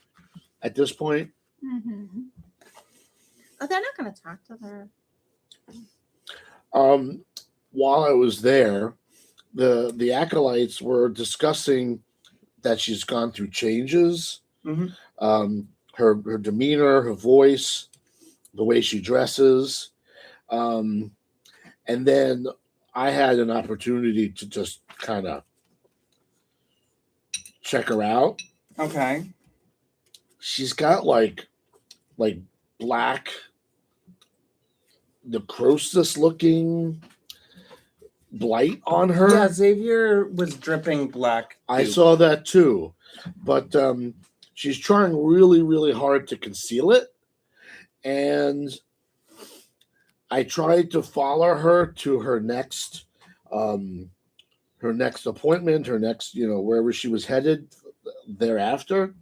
But I think she saw me, so I peeled off, and I couldn't interact with her anymore. But yeah, I saw that with Xavier too. Something from his eyes or his face or something. I was pretty far away. Yeah, he can apparently just reach through like a black hole in space and pull stuff out. It's pretty cool. Oh, And I guess he can teleport a lot. He had 2 visitors while I was in the park. Oh. He was interacting with them, taking scrolls, giving scrolls, kind of like, spy shit. I mean, it's like when we saw him in the rotunda, he was taking all the papers and rearranging them, and some of them I don't think he was putting them in the right spot. So yeah, he's got like a paper fetish. I found this. He was all disheveled, and he dropped this scrap of paper. I did pick it up and keep it. Can I do an Roll an arcana? arcana. Can I help him? Sure. 31. You do know that this does look familiar. And then you place it, or at least what you can read. It looks very similar to some of the scrollings of the Shackles control room that you saw in the wonderful Okay. laboratory you guys Like were the in. subjugation stuff. Yep, these are the subjugation runes. Yay. Natesh also had like corrupted skin. This may be something that's common among them, but I don't know if you saw this with Van Meer. He has like these tremors, and he's constantly rubbing at his hands. I don't know if you and noticed. he's got like, lots of bad things in a vault somewhere that Yeah. he says he's trying to cure everything, but Yes, I heard that. he could do really bad things with that. They have all kinds of poisonous plants there that they're doing testing on, diseases and all sorts and he's of- got a bioweapon vault. Yeah. And he's taking subjects that have been basically sedated. Oh no. So yeah, these characters are bad. Yeah. bad news. But I kind of feel bad for them because it's not their fault. Because like I looked at their souls and they all had this little slug, and it was sad. What? Speaking of that, Seamus, do you know how to get rid of that yet? He's currently investigating the stuff. You should have. Seamus, Seamus, did you find a cure yet? You should have one for you tomorrow, or in the morning. Wait, I'm sorry. You saw the slugs on them? Like when I look at their souls, yeah. That's not surprising. No. I am just gonna take a look at all the people around me and look for slugs. None of them have it. Okay. Yeah, we're So not pod you're people. good. You don't have a slug on you. Oh, you told me. No, it's good. You're good. Okay. Your soul is very sparkly. With this being stated, I will ask the party, what is your next point of action? All right. Who are you going to start with? We need to start with Xavier. Like, if we start with anyone else, the rest of them will know. Okay. So, like, Kwaki goes, And he's the one that has access to the vault full of really, really bad shit. I Not mean, the disease bad shit, but the mirror also bad have shit. the mirror also has. Yeah, his is disease bad shit. The other one is, So we need to get Xavier Well, first. his bad shit is the knowledge. knowledge and artifacts and stuff. I Correct. think you said, right? Yeah. So Xavier needs to be priority 1, and based on his routine, I think where you saw him is probably going to be the best because that place was pretty isolated, right? Yeah, he just goes there and stares in his book. Was there like a place there that was really like secret? You would Secluded? have noted that while you were in the garden, Yeah, secluded. That's the word.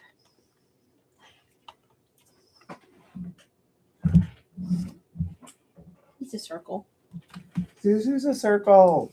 He's a cute circle. You will note while you were out there, as he sat alone in the quiet, isolated garden of the archive walls, there were no guards, no crowds, and there are thick stone walls blocking the outside sound, making it an ideal spot for stealthy interrogation, an ambush, or a psychic intervention. Yeah. So we have our So yes. so we have our time and place. But that was nighttime. So we've got all day tomorrow then. we need to prepare. We got stuff to do. I mean, you can. Didn't we have like some sort of anti-magic something or other? We do have vault. Huh? no. No, us. Dante has the anti-magic things in his claw that he can put on his claws. That if he attacks, he can shut off mages, which is relevant. But I'm not sure how much he has. And if we want to do just like some actual like anti-magic something or You other. sold it, I believe. It's not on here. Mm, Because I don't think it was. I think it was more recent than this.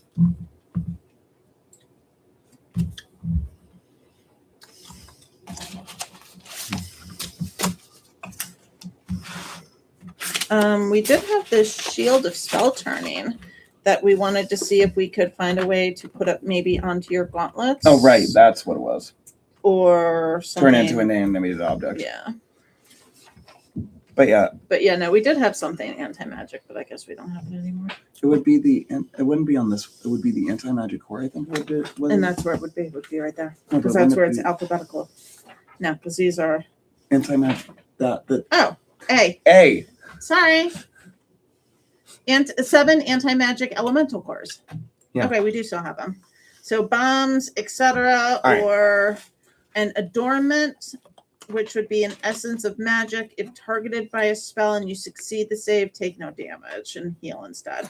But I think making some anti-magic bombs Sounds very good. sounds pretty fucking useful. I am going to sit here and say Uh-huh. that since you guys have a plan of action, we can spend either the rest of the session making stuff and planning things, but we'll actually. I would also want to wait for Dante to That's be what here. I'm saying. Yeah. Yeah. The actual going about Yeah. doing all this will wait for next session. I will also let you guys know that though your confrontation with him would be at night, you can feel free to try to get into the archives and talk to the scribes and see if there's any other information or aids you can gain while doing so. See if maybe any of the scribes, especially lower out, you can also note that, you do still have the pins and stuff from the Twilight Assembly stating that you are there to aid people as a means to do so. But Did we return in the last round of quests? Yes. Yes, we did. But I will say, because we are missing a player and this is a major plot thing to start Agreed. rolling with this, that this is a good place for us to end for tonight. We do hope to see you all again next week for the beginning of trying to fix this fuckery. But yes, we hope you all have a very wonderful week and see you all again next weekend. Take Bye. care. Bye.